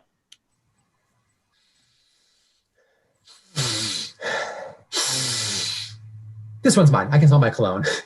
They begin talking into the phone. Niles acts as he's talking to Tyler, and Frasier begins to seem to talking to Cornell. However, they both stop, realize and switch phones. However, by this time, the angry chefs have hung up. Well, thanks to your keen sense of smell, we've lost both caterers. I suppose we can always get Kiki Price. She's still in business? Yes, they dropped the charges. Oh, I better phone the Duncans. Hope we can catch them before happy hour.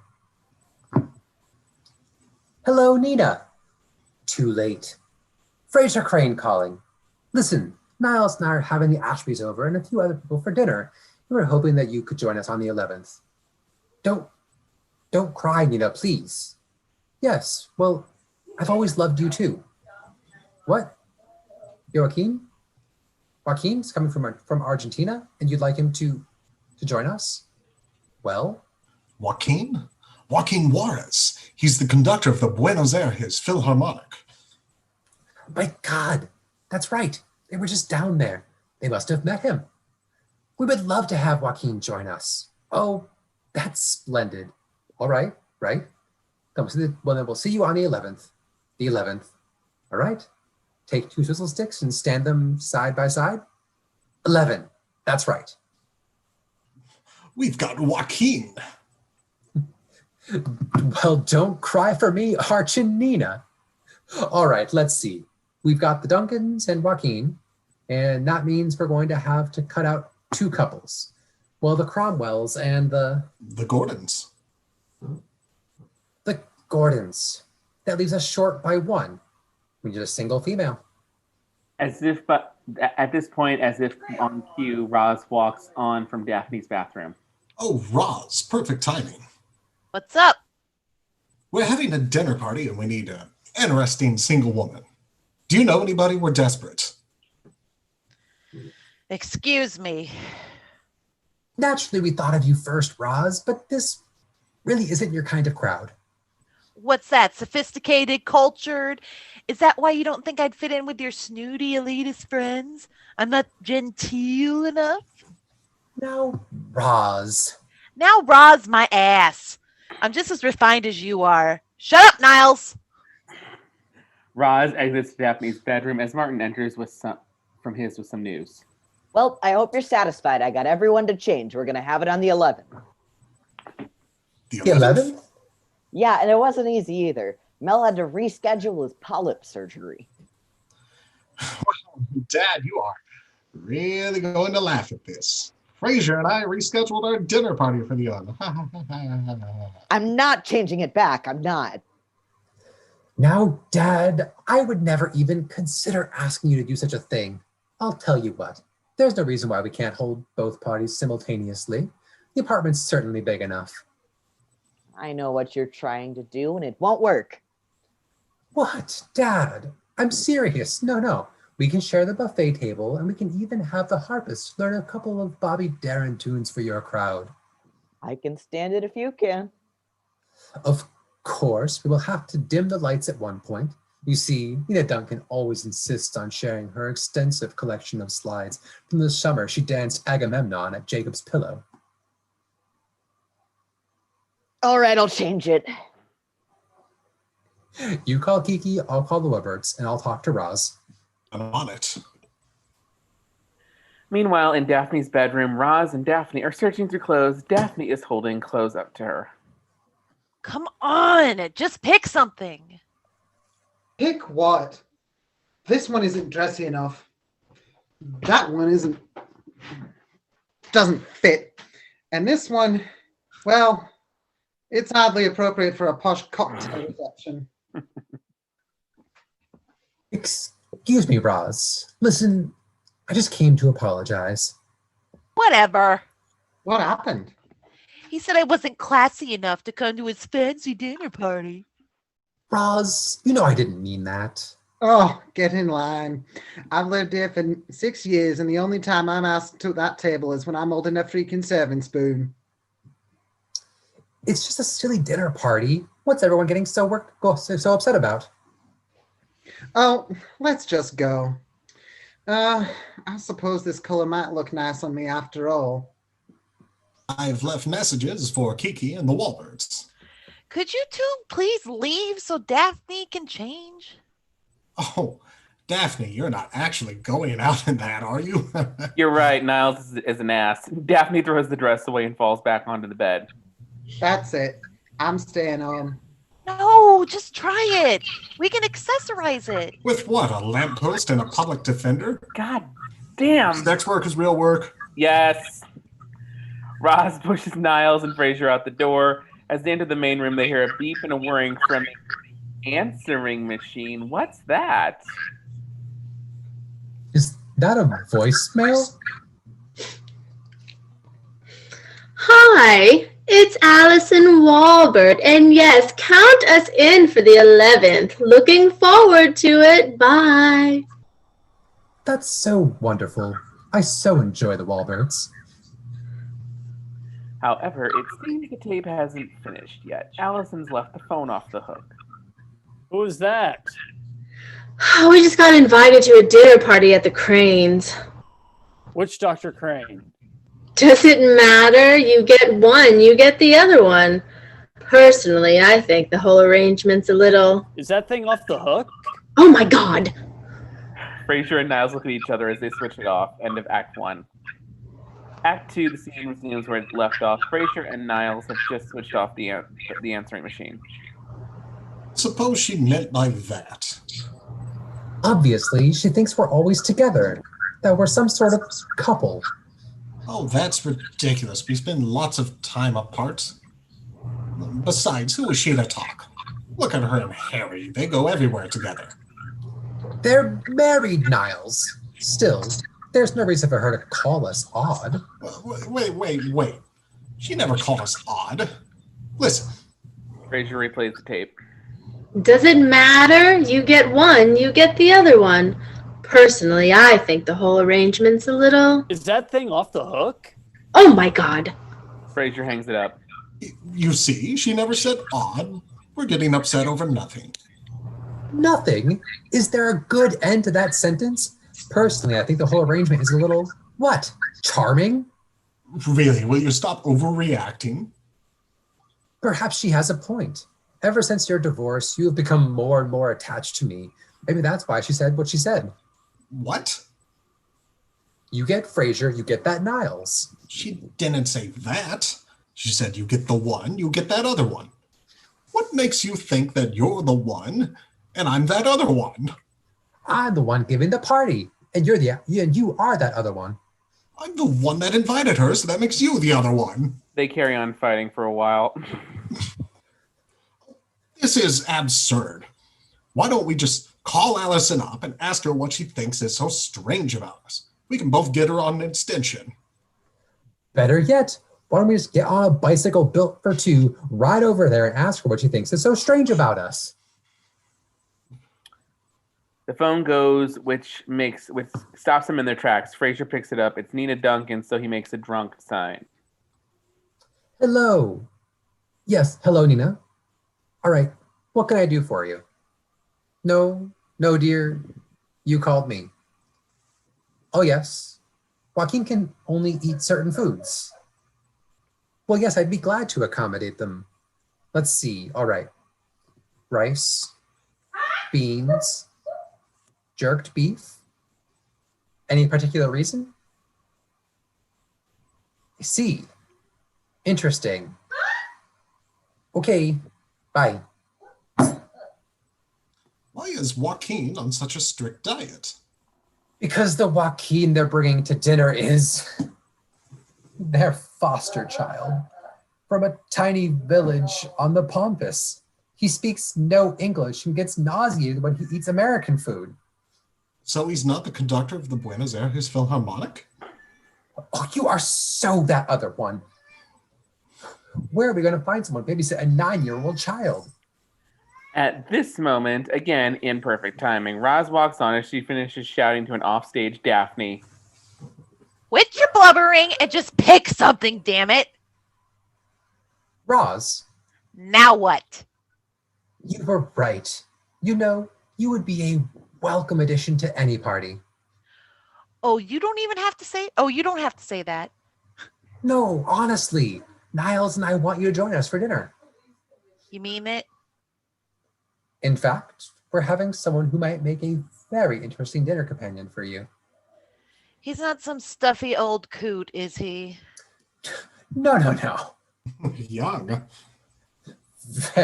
Yes, very young. Okay, thanks. Roz walks back to Daphne's room as Martin enters from his bedroom. Not exactly my wish list, but at least we've got the Ashbys. You know, Allison Walbert can say what she wants. Why should we care a whit about what anybody else thinks? Am I right? Absolutely. Dad, do you think we're odd? No, you're not odd. You're just special. Your mother told me that when you were kids, and I still believe it. Yes, but do you think we spend too much time together? They enter the kitchen. You're close. Lots of brothers are close. Yes, I suppose you're right about that. The Gershwins, the Wright brothers. I told you we were getting upset over nothing. Of course, then there were the Collier brothers. Collier brothers? Couple of nuttos that shared an apartment in New York their whole lives. They even built a maze out of newspapers in there that only they knew how to get through. They collapsed on one of them, and the other one just sat there with the dead body until the neighbors complained about the smell. Pretty crazy story, right? You recycle, right, Niles? You know, maybe it wouldn't be the worst idea if we went our own ways a bit more. It's possible we have grown a tad dependent on one another. Perhaps this is just the warning we need. Today we're planning a dinner party. Tomorrow we're wearing matching pajamas and washing each other's hair. Let's face it, Niles. We are the one stone's throw away from becoming a neighborhood kooks. Right down to local children ringing our doorbell and running away. Now, Frasier, you are letting your imagination get the better of you. Come on, let's go make a seating chart. You always know how to cheer me up. Frasier and Niles enter the main room as Daphne enters from her room in Roz's dress. Oh, Daphne, isn't that Roz's dress? Yes, it was really the only thing that looked good on me. Come on, Roz, we don't want to be late. Roz enters wearing the showy, glittery blue dress. Doesn't she look beautiful? Oh, shut up, Daphne. I know you think I look like a hooker. No, I said it made me look like a hooker. On you? Well, it works. Which we approve of because positive, yada yada adults. As Roz storms out of the apartment, Daphne Sex follows her. workers are important. Yes, thank you. Daphne follows her and closes the door. The phone goes and Frasier answers. Hello? Yes. Yes. Oh, Lord, I'm so sorry you can't make it. That's all right. Yes. Some other time. Goodbye. Please, not the Ashbys. Family emergency. Apparently, it's so urgent, they didn't have time to think of a plausible excuse. So where does that leave us? A yowling cat? Well, let's see. We have a third-rate caterer with a record, a couple of lushes, a couple who thinks we're both nutcases, and an Argentine wild child in Roz. Dinner is served. I still have one black ball left. At this point, I don't think one is going to make any difference. It will to me. I'm using it on myself. Black ball. However, Frasier is angry with him and claims you cannot blackball yourself. They begin grappling at the bowl until all the balls shoot out. Frasier steadies himself. Oh my. I'm sorry, we can just cuddle. We are the Collier brothers. Why don't we just face the inevitable? Let's just cancel the whole damn thing and enjoy a surprise nutcake together. Of course, canceling the party 20 minutes later, people will think we're strange. Frankly, I'm sick and tired about giving a damn about what other people think. You know, most of them are one ball away from not being not being here in the first place. You're right. So we spend a lot of time together, so what? I enjoy it. So do I, Niles. You know, why don't we make those calls tomorrow to cancel? I'm famished. Why don't we just head over to Compagnon for dinner? My treat. You're on. Unless you think it's too odd to have dinner together. I don't think we're in any danger of that. If our relationship becomes truly odd, I think we're both intelligent enough to recognize the signs. The doorbell sounds, so they go to answer it. There is nobody there but a distant sound of children giggling. Niles, recognizing the signs, decides to forget dinner and just go home. End of Act 2. Credits. An irate Frasier resumes where he left off. After saying goodnight to Niles, he enters the kitchen and picks up some of papers. He then takes them out to be recycled, and that is it tonight. We Yay! made it through 6 episodes. And Good everybody. job, everybody. Mine's being an asshole somewhere. I'm not even gonna try and find her.